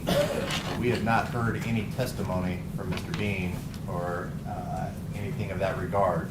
So the court is going to strike the two questions that were referencing or that made reference to statements made by Mr. Bean. And the court is going to ask you all to strike that from me, or strike any responses or questions from your notes, and instruct you all that you cannot go back and use that information during your deliberations. Yeah, proceed accordingly, and hear me carefully, because just like what the court said, I don't want to go into what might have been said during the time that you were looking at these videos and consulting. I might ask you some hypotheticals about if a person is under a certain condition. Yes. All right? Going forward, if a person is under the conditions of being blind and the pain of OC spray and attempting to put handcuffs on someone, do they have the opportunity to jump up and say something to another person about what their actions are about to be? No, sir, it wouldn't seem reasonable. Would it seem reasonable that that same person would say, hey, I'm gonna let this person go because you attempted to kick or might have kicked this person? Is that reasonable based on your experience in law enforcement? No, sir. Did it appear to you, just based off of your observations, whether or not Bean's actions regarding the attempt to try to get this person into cuffs, was it reasonable based on what we've just seen? Was his actions reasonable? Were his actions reasonable? Yes, they were.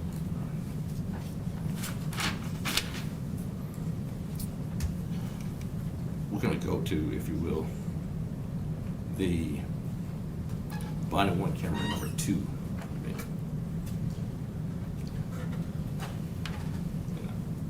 Of course it does.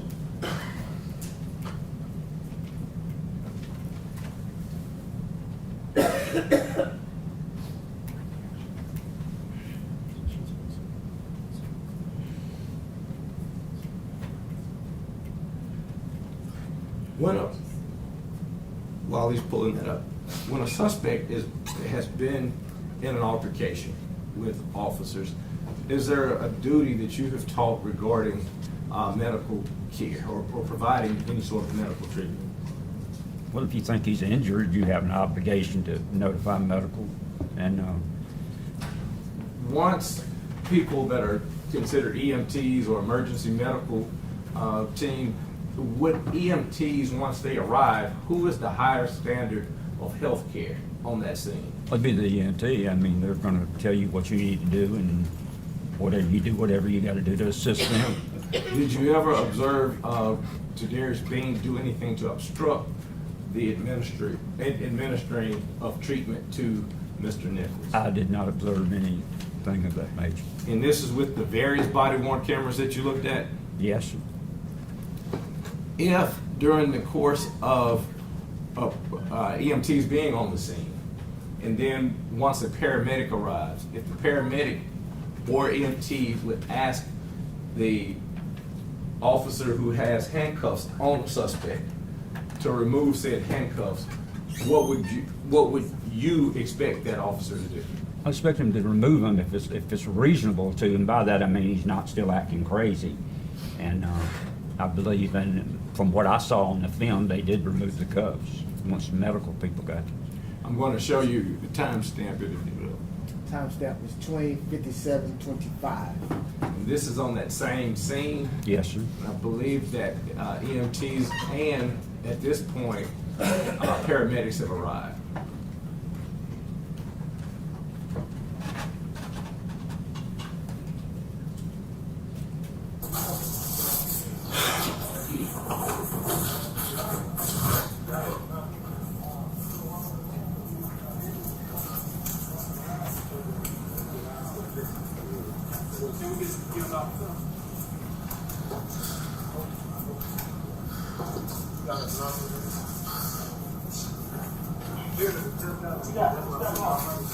What you need, bro? What you need? Hey, grab the stretcher.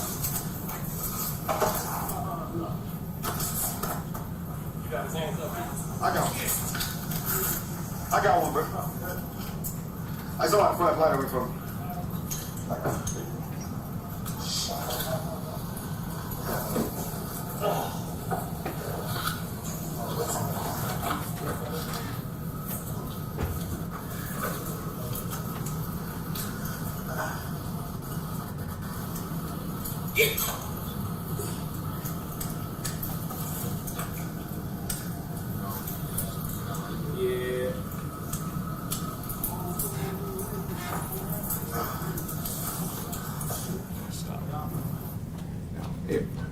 I propose to you that that is the body worn camera of Tadarius Bean. Yes, sir. If you see that person wearing that body worn camera appear to unlock the handcuffs after being asked by a paramedic, does that appear to be reasonable? Yes, sir, it does.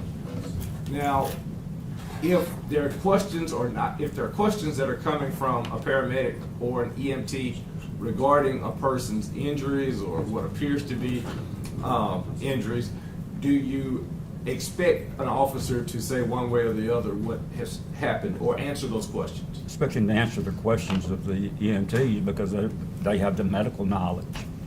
If there are no questions being asked of the particular officer, what would you expect the behavior of that officer to be on the scene? Stay out of the way, not cause any confusion, just support.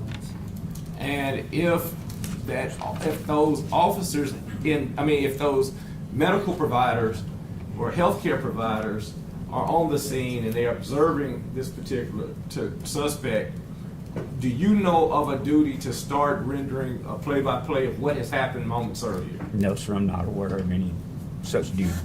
In review of the MPD policy, did you see any such duty to go play-by-play about what happened or to show body-worn cameras to the EMTs or the paramedics or anybody? No, sir. Based on your experience, could that be a form of interfering with their... It could be, depending on what all's going on and how busy everything is. There have been introductions of Bad Bob. Do you remember that? Yes, sir. Do you remember seeing the Bad Bob exercise? And the jury has seen it a few times as of right now. Do you remember, can you recall what that Bad Bob exercise is from what you saw? If I remember right, that's the one that after they spray the guy, he goes up and hits him with the elbows. Is it? Yes, sir. Yes, sir. Based on your experience and your training, is that the type of training that you would recommend in apprehending a suspect? No, probably not. I would recommend trying other techniques before you got to the elbow, having it hit in the face. But that's dependent on what that individual's doing. I mean, because that's just a dummy standing there. So a lot depends on what that individual's doing. Do you, as an officer, rely on any of the things that you've been trained in the academy regarding what behavior is right and what behavior is wrong? Yes, sir.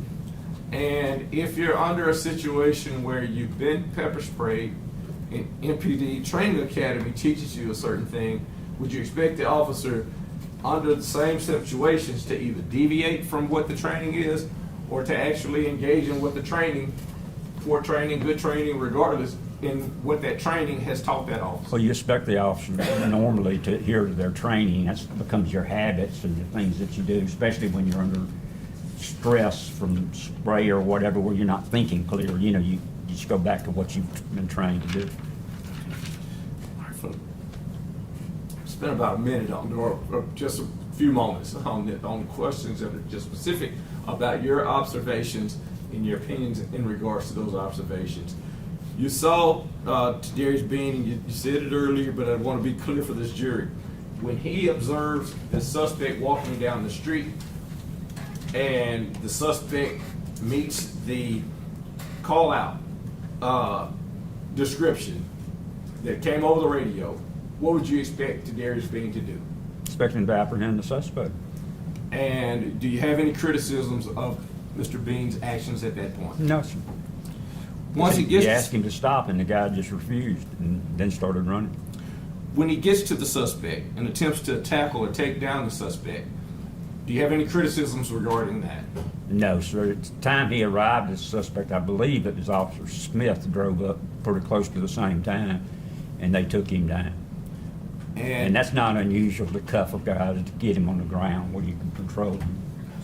Is it easy or pretty difficult to handcuff a person who's non-compliant with your verbal request to be handcuffed? Well, yes, sir, it's difficult. Is the difficulty increased somewhat if there are certain conditions that might be either outside environmentally, if the ground is wet, in other words, Right. if the suspect is not adhering to any of the commands? Would that Oh, make yeah. it? It all makes it more difficult. Right. And so you don't have any complaints regarding, or any sort of statement to give this jury that those were less than reasonable, to try to get him on the ground and to put him in cuffs? No, sir, that was not less than reasonable. Especially after you do hear on the tape repeatedly them telling him, give me your hands, get down, and, you know, he's obviously ignoring that. Attempting to control this suspect on the ground, even after another officer comes up, and you were pretty candid about the fact that you do have a complaint regarding the kick to the Yes. to attempted kick to the head area, right? Yes, sir. Now, you are familiar with the hands policy that says kicks are allowed. Yes. Correct? But in that particular instance, you would not No, sir. want the kicks. No, sir. Do you have any sort of complaint or any sort of comment regarding whether or not it's reasonable to continue to try to get this guy under control if you're Tadarius Bean in that situation? Oh, absolutely, it was reasonable. In fact, it was expected. If he stopped trying to get him under control, someone's going to get hurt.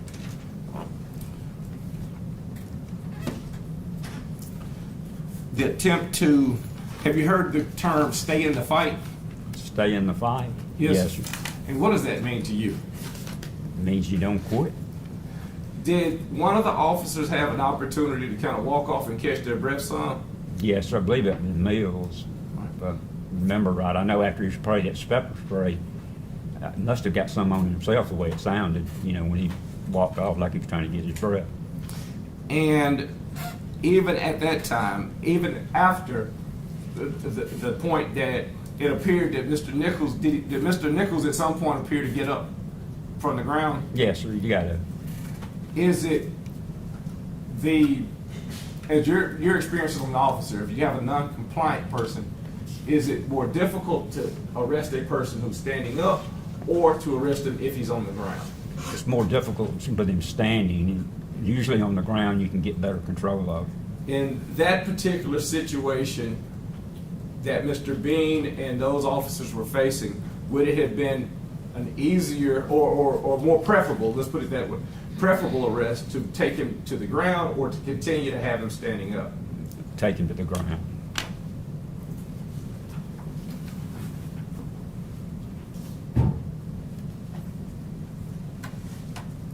When he's standing up, do you remember whether or not you ever see Mr. Bean, based on our observations of the video and not what anybody told you, do you remember seeing Mr. Bean attempting to take him to the ground even when he does stand up? Yes, sir, he's still trying to pull him back and pull him down. Did you see his hands placed on the waist at some point? At one point, yes, sir. Did you see his hands on one of the hands? Oh, yes, sir, that's where the cuff was still attached. And to disengage at that point, or to try to start a confrontation with the officer who might be administering 3 blows to his face, is that dangerous or not dangerous? Well, it's still dangerous if you still got that cuff dangling. You can hurt people, or if you're letting a suspect go, you don't even know if he's armed or not. So you don't want to just turn him loose. And you're in testifying through the years, you've been called upon to ask questions regarding certain factors. We're not going to get into the names of the factors and all of that. But anything that you have seen in this particular situation that in any way, on behalf of Tadarius Bean, that you have a criticism of, or that you say was inappropriate action taken by this MPD police officer? No, sir, and everything I've seen, Mr. Bean wasn't even on the scene at the initial stop, so that doesn't have anything to do with it. He gets a call that the suspect's running, so he sees him and he goes after him. All of that's totally reasonable. And take him down and try to cuff him. There is absolutely nothing I've seen that shows Bean hitting or kicking the subject. Now, there's some others doing that, and that's problematic for me, but nothing that shows Bean or Mr. Smith, I believe it was. I don't believe I saw either one of them do anything like that. Your Honor, I did not have this marked in the exhibit. Whatever it is, no, I asked at the court. I've shown that to CV people that show that.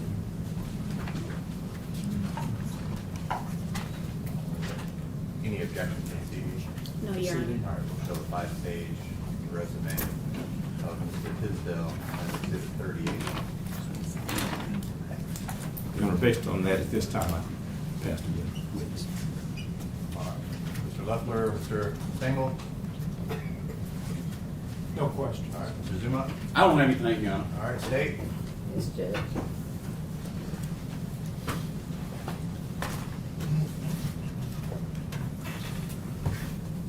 Mr. Tisdale, Yes, ma'am. sounds like you had an extensive career in law enforcement. Is that fair to say? Try again, I couldn't hear you, I'm man. sorry, let me step up a little bit, okay? Well, I'm about half deaf, It's too. okay. It sounds like you had, and now the acoustics. It sounds like you had an extensive career in law enforcement. Is that fair to say? Yes, ma'am. I think you said about 36 or 37 years, maybe. Yeah, something like that. I'd have to go back and figure, and whether you want to count when I was teaching, but I had already retired then. Gotcha. And then you started off in a patrol car, Yes, ma'am. like any other officer, Mhm. and you worked your way all the way up to chief. Yes, Is that ma'am. right? Yes, ma'am. Chief in 2 different agencies. Yes, ma'am. And you talked about, and I know we want to limit our testimony to what Beans did, but you understand you've been tendered as an expert in use of force in general, right? Yes, ma'am. And so with that, I want to talk about some of the stuff that we've seen, because you've been in the courtroom today, haven't you? Yes, ma'am. You just went through some body cam with Mr. Perry, right? Yes, ma'am. You said that every action that Tadarius Bean took, and we'll talk about those actions, but that was reasonable. Yes, ma'am. But you would agree that everything that happened out on that scene wasn't reasonable.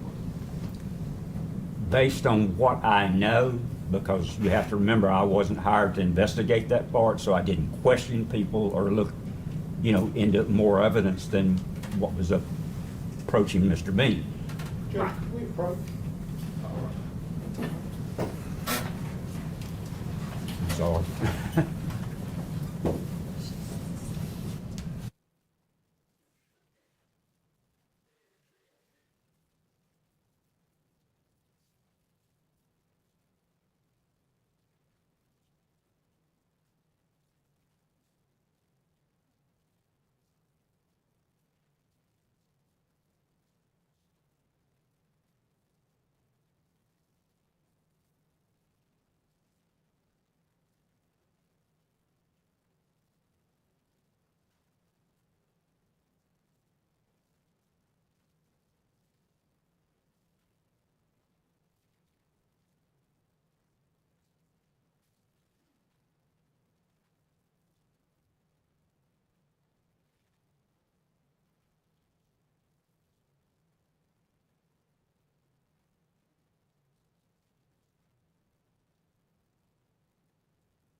Mr. Tisdale, I was just asking you a question. yes, ma'am. And I was asking you about pretty much the force that was used out on the scene. Yes, ma'am. I obviously have some questions, but I haven't investigated those other areas because they didn't involve Mr. Bean. I understand. Well, I'm gonna just ask you generally, okay? Is Yes, that fair? You would agree, because you said in your report that there was some conduct on that scene that was inappropriate, It right? appears that way. And that conduct that you're talking about, there would have been the punches to the head, correct? Yes, ma'am. It would have also been the kicks to the head, correct? Yes, ma'am. And based off of that, you would agree with your colleague who just took the stand not too long ago that not only was that inappropriate, there was excessive, right? There was what? Objection, Your Honor. Two things. One, the characterization of Mr. Zwicky as his colleague. That's inappropriate. It's argumentative. And number two, then she mischaracterized what Mr. Zwicky's testimony was. Objection. I don't think that it's argumentative to call them colleagues. I think that whether they are or not, I don't think that it's that consequential. But as far as the testimony, I don't know if that was necessarily the full testimony. You can ask him what his understanding of the testimony is and see if he agrees with it. But Judge, I rephrase. Okay. Mr. Tisdale, Yes, ma'am. is a kick to the head of an individual who's on the ground, would that be excessive? Would that be a what? Excessive. Excessive? Under most circumstances, not, it'd have to be something really crazy, to have it happen. It had to, can you repeat what you just said? Yeah, I said under most circumstances, it's excessive. If an individual, and you talked about the holding of hands, you said it wouldn't have been reasonable for Mr. Bean to release Tyre's hand because he was holding on to the cuff. That right? Yes, ma'am. Well, Mr. Bean was holding on to the cuff. The cuff was on one wrist, if I remember correctly. Okay. And you said if he released that cuff, it could be dangerous because the cuff could cut a bunch of people, right? Yes, ma'am. When you go to the cuff, if it's not closed especially, it's like a razor almost, when it goes to swinging. But if Mr. Bean wasn't holding that cuff, then he could release the hand to intervene, couldn't he? And it's still a little questionable about releasing the hand, because you release the hand, the suspect has the ability to do more. That's okay. But you would agree that releasing the cuff, grabbing somebody, that's not the only way to intervene, is it? No. Simply saying, hey, don't do that, is intervening, right? Well, it's trying to. Now, whether the individual will respond to that or not, I don't know. Well, it's trying to intervene, right? Right. Simply saying stop, intervening, right? Could be. And you didn't hear Mr. Bean do either of those things, did you? No, ma'am.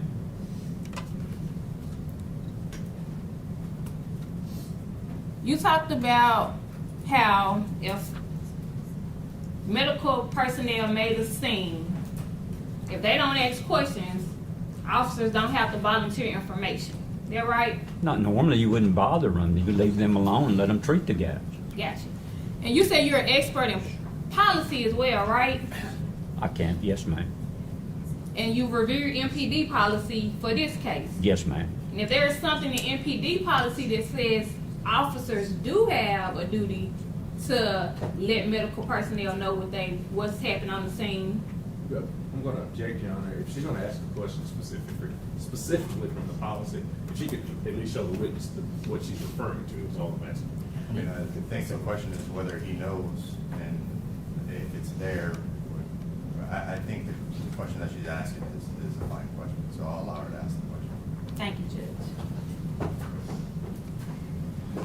Mr. Tisdale, Yes, ma'am. my question to you is if MPD policy is that officers are supposed to tell medical personnel what type of force has been given to an individual, then that's the policy that someone should follow, right? Yes, but that's without knowing what all's in it. I mean, I don't know, factually what all's there and who told or didn't tell. I don't know whether or not another officer told them or whether or not Mr. Bean told them later, because I'm just asking about if that's the policy, that's what you should do. if that was all it said, yes, ma'am, but I don't think that's all it says.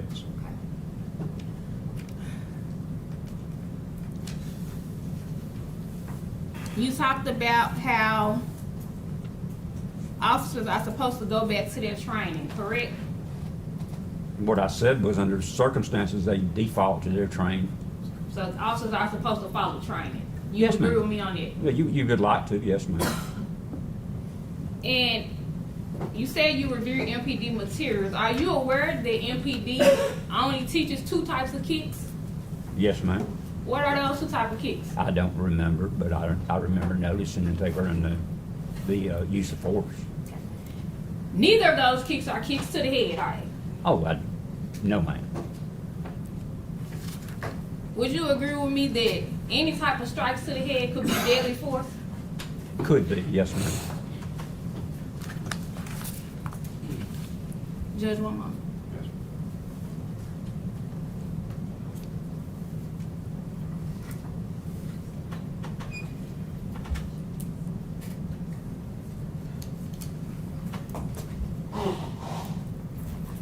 Judge, that's all I have for this witness. Thank you. Thank you, ma'am. Recognize the attorney's approach.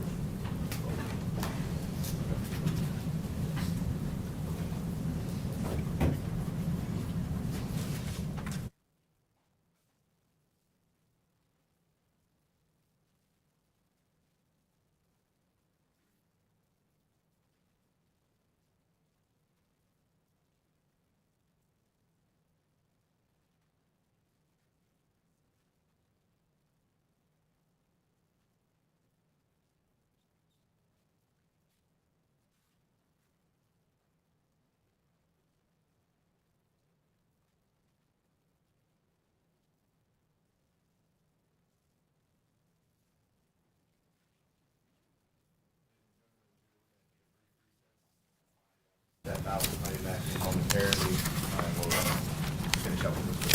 You're gonna be excused.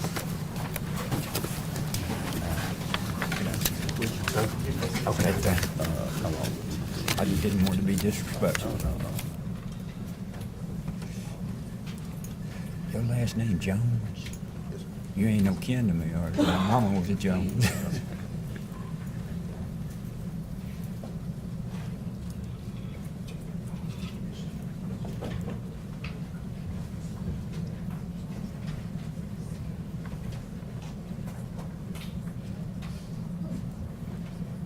Stand 10-minute recess. All right, thank you for everything, sir. Yes, sir.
get started, if I can have the attorney's approach.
I just didn't see it admitted already, so I want to make sure. Is it not under the most recent, this one?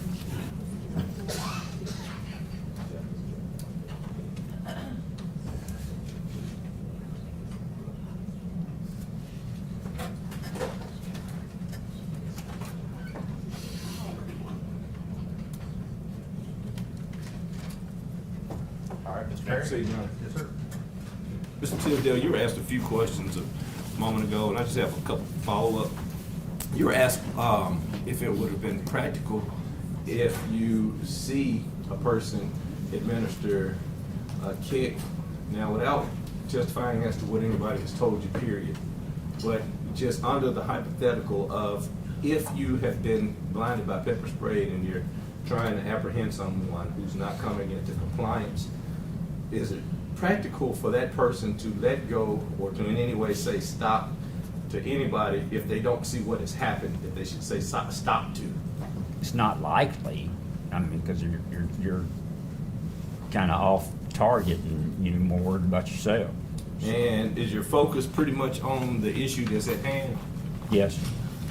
And I approach you on it. Yes, sir.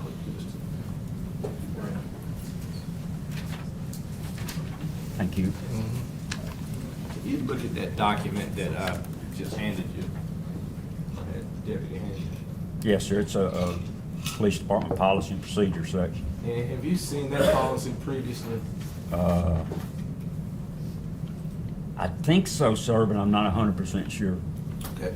And if you look at it, see if going midway down the page regarding the duty to intervene from MPD. Yes, sir. I see that duty to intervene. And is that the MPD policy that you had reviewed with me before? Yes, sir. Can you read the first line of that policy on the duty to intervene? Any member who directly observes another member engaged in dangerous or criminal conduct or abuse of the subject shall take reasonable action to intervene. Now, based on what you have seen in that 3-minute action trying to get Mr. Nichols into compliance and get him under arrest, Yes, sir. were Mr.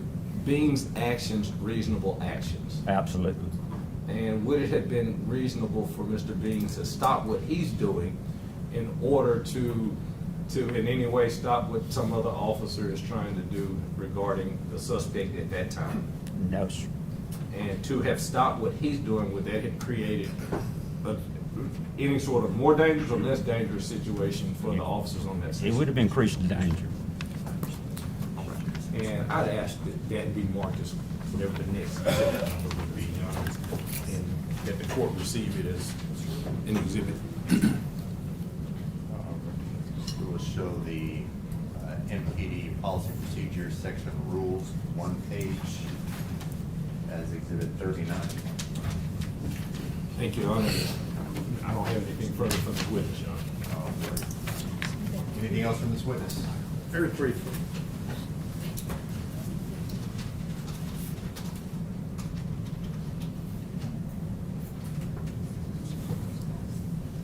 Mr. Tisdale, you spoke briefly earlier about verbal judo, correct? Your Honor, I think this is beyond the scope. I of any acknowledge sort of- that hurdle. This is beyond the scope of any recross. Mr. Perry was limited in his questions to just 2 or 3. This had nothing to do with him. Do you have a response? I withdraw the question. All right, so that sustained. Anything else for this witness? No, sir. So those are all the questions we have for you, sir. You can All step right. down. Please watch your step. Well, thank you very much, sir. You got it. Good proof. Still.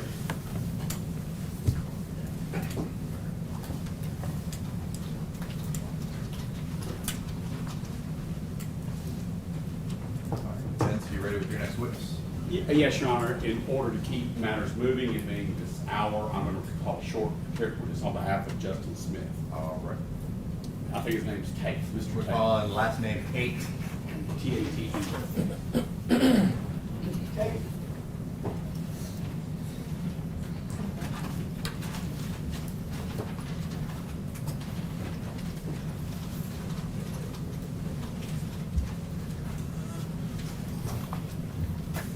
Good.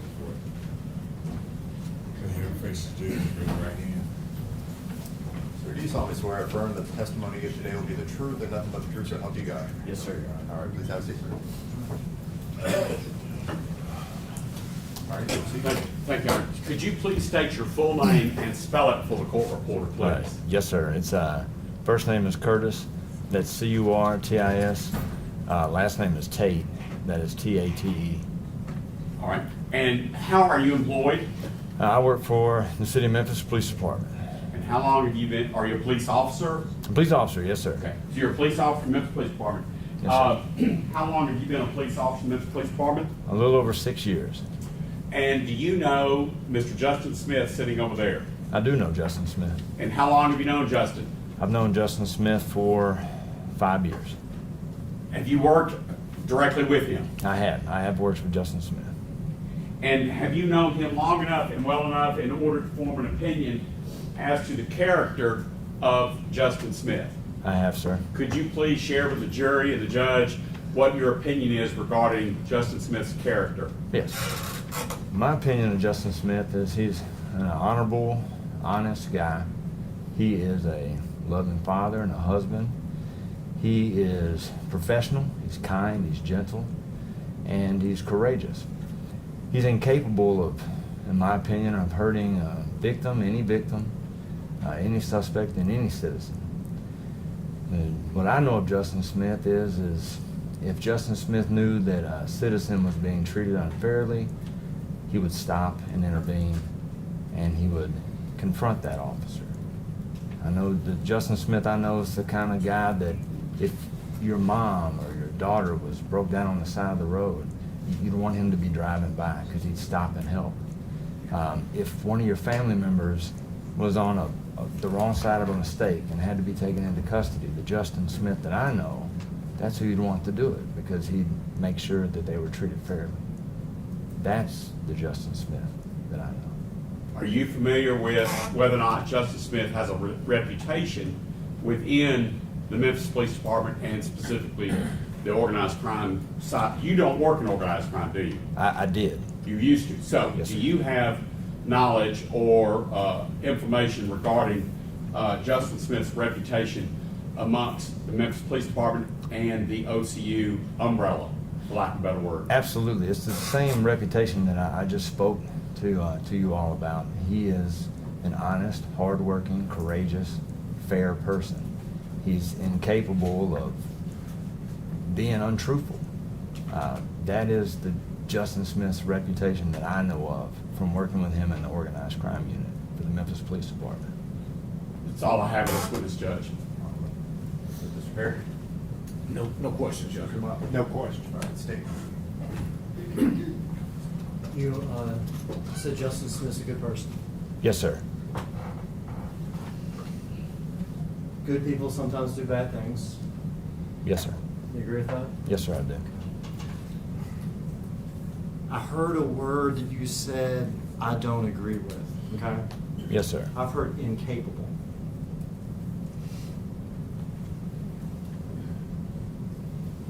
Good people can do bad things. Yes, sir. That means good people are capable of doing bad things. Yes, they are. Yes, sir. Right? Yeah. So you would never say a good person is incapable of doing bad things. I'm saying Justin Smith is the Justin Smith that I know of, sir. That's all. Good or bad thing? not to intervene when excessive force is being used right in front of his face. That's bad. It's bad. Good or bad thing, not to tell medical personnel that a man has head wounds. In general, it's bad, sir. It's bad. Sometimes good people can do bad things. They can, sir. Sometimes they can let us down. They can, sir.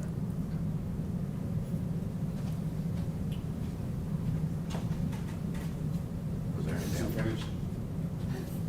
Are you done? Thanks, sir. Now, you've seen the videos that have made its way around the media. Is that right? I have seen some of the video, yes, sir. And you testified, the way you testified, that Mr. Hagerman skillfully talked to you about good people, and good people can do bad things, good people are capable of doing bad things. That line of questioning, okay? Yes, sir. I think because he was speaking in general. Yeah. You're getting ahead of me, Mr. Payne. Got it. Does any of that general hypothesis, are you still of the opinion that Justin Smith, that you know, is incapable of harming a suspect? Yes, the Justin Smith that I know is incapable of harming. That's all I have, John. Anything else to this witness? No, sir. All right, so those are all the questions. You can start down. Yes, sir. Right, ladies and gentlemen of the jury, we've been going at it for some time. At this time, we're going to go ahead and excuse you all for the evening. We are going to get started again tomorrow morning. We will have you all back in here ready to go. But please rest well. We'll see you all tomorrow morning.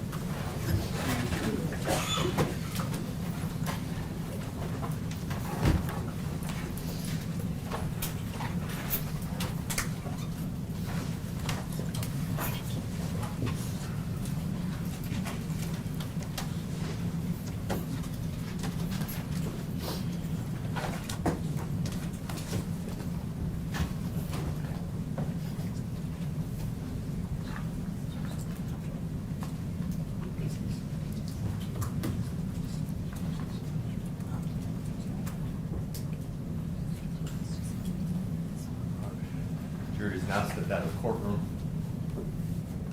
I did have a question for the attorneys. Y'all can be seated. With regard to the expert, Mr. Zawicki, just wanted to make sure that there was discussion about him being with an expert in digital evidence. There was a question after the fact. Was not sure if that was supposed to or intended to be one of his expertise. Yes, Your Honor. I think it was video digital analysis, but I could be wrong.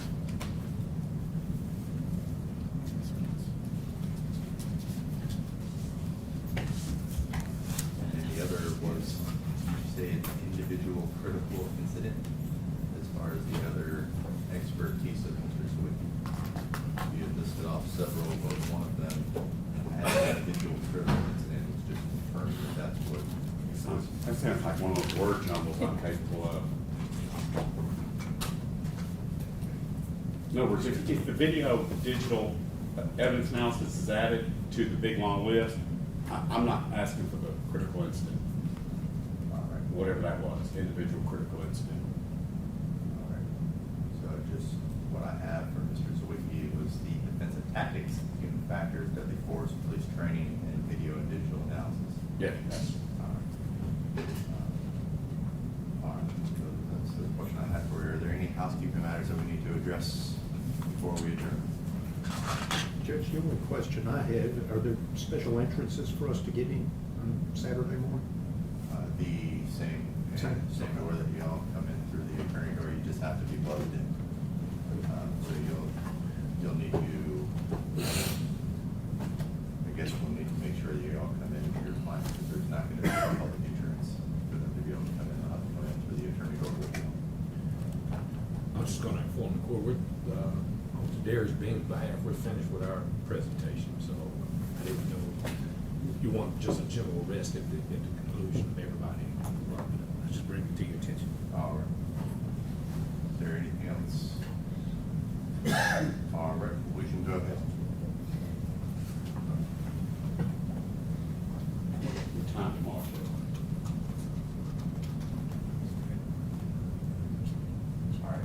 the attorney's approach.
All right, with that being said, we're gonna go ahead and adjourn till tomorrow morning, 9 a.m. All rise.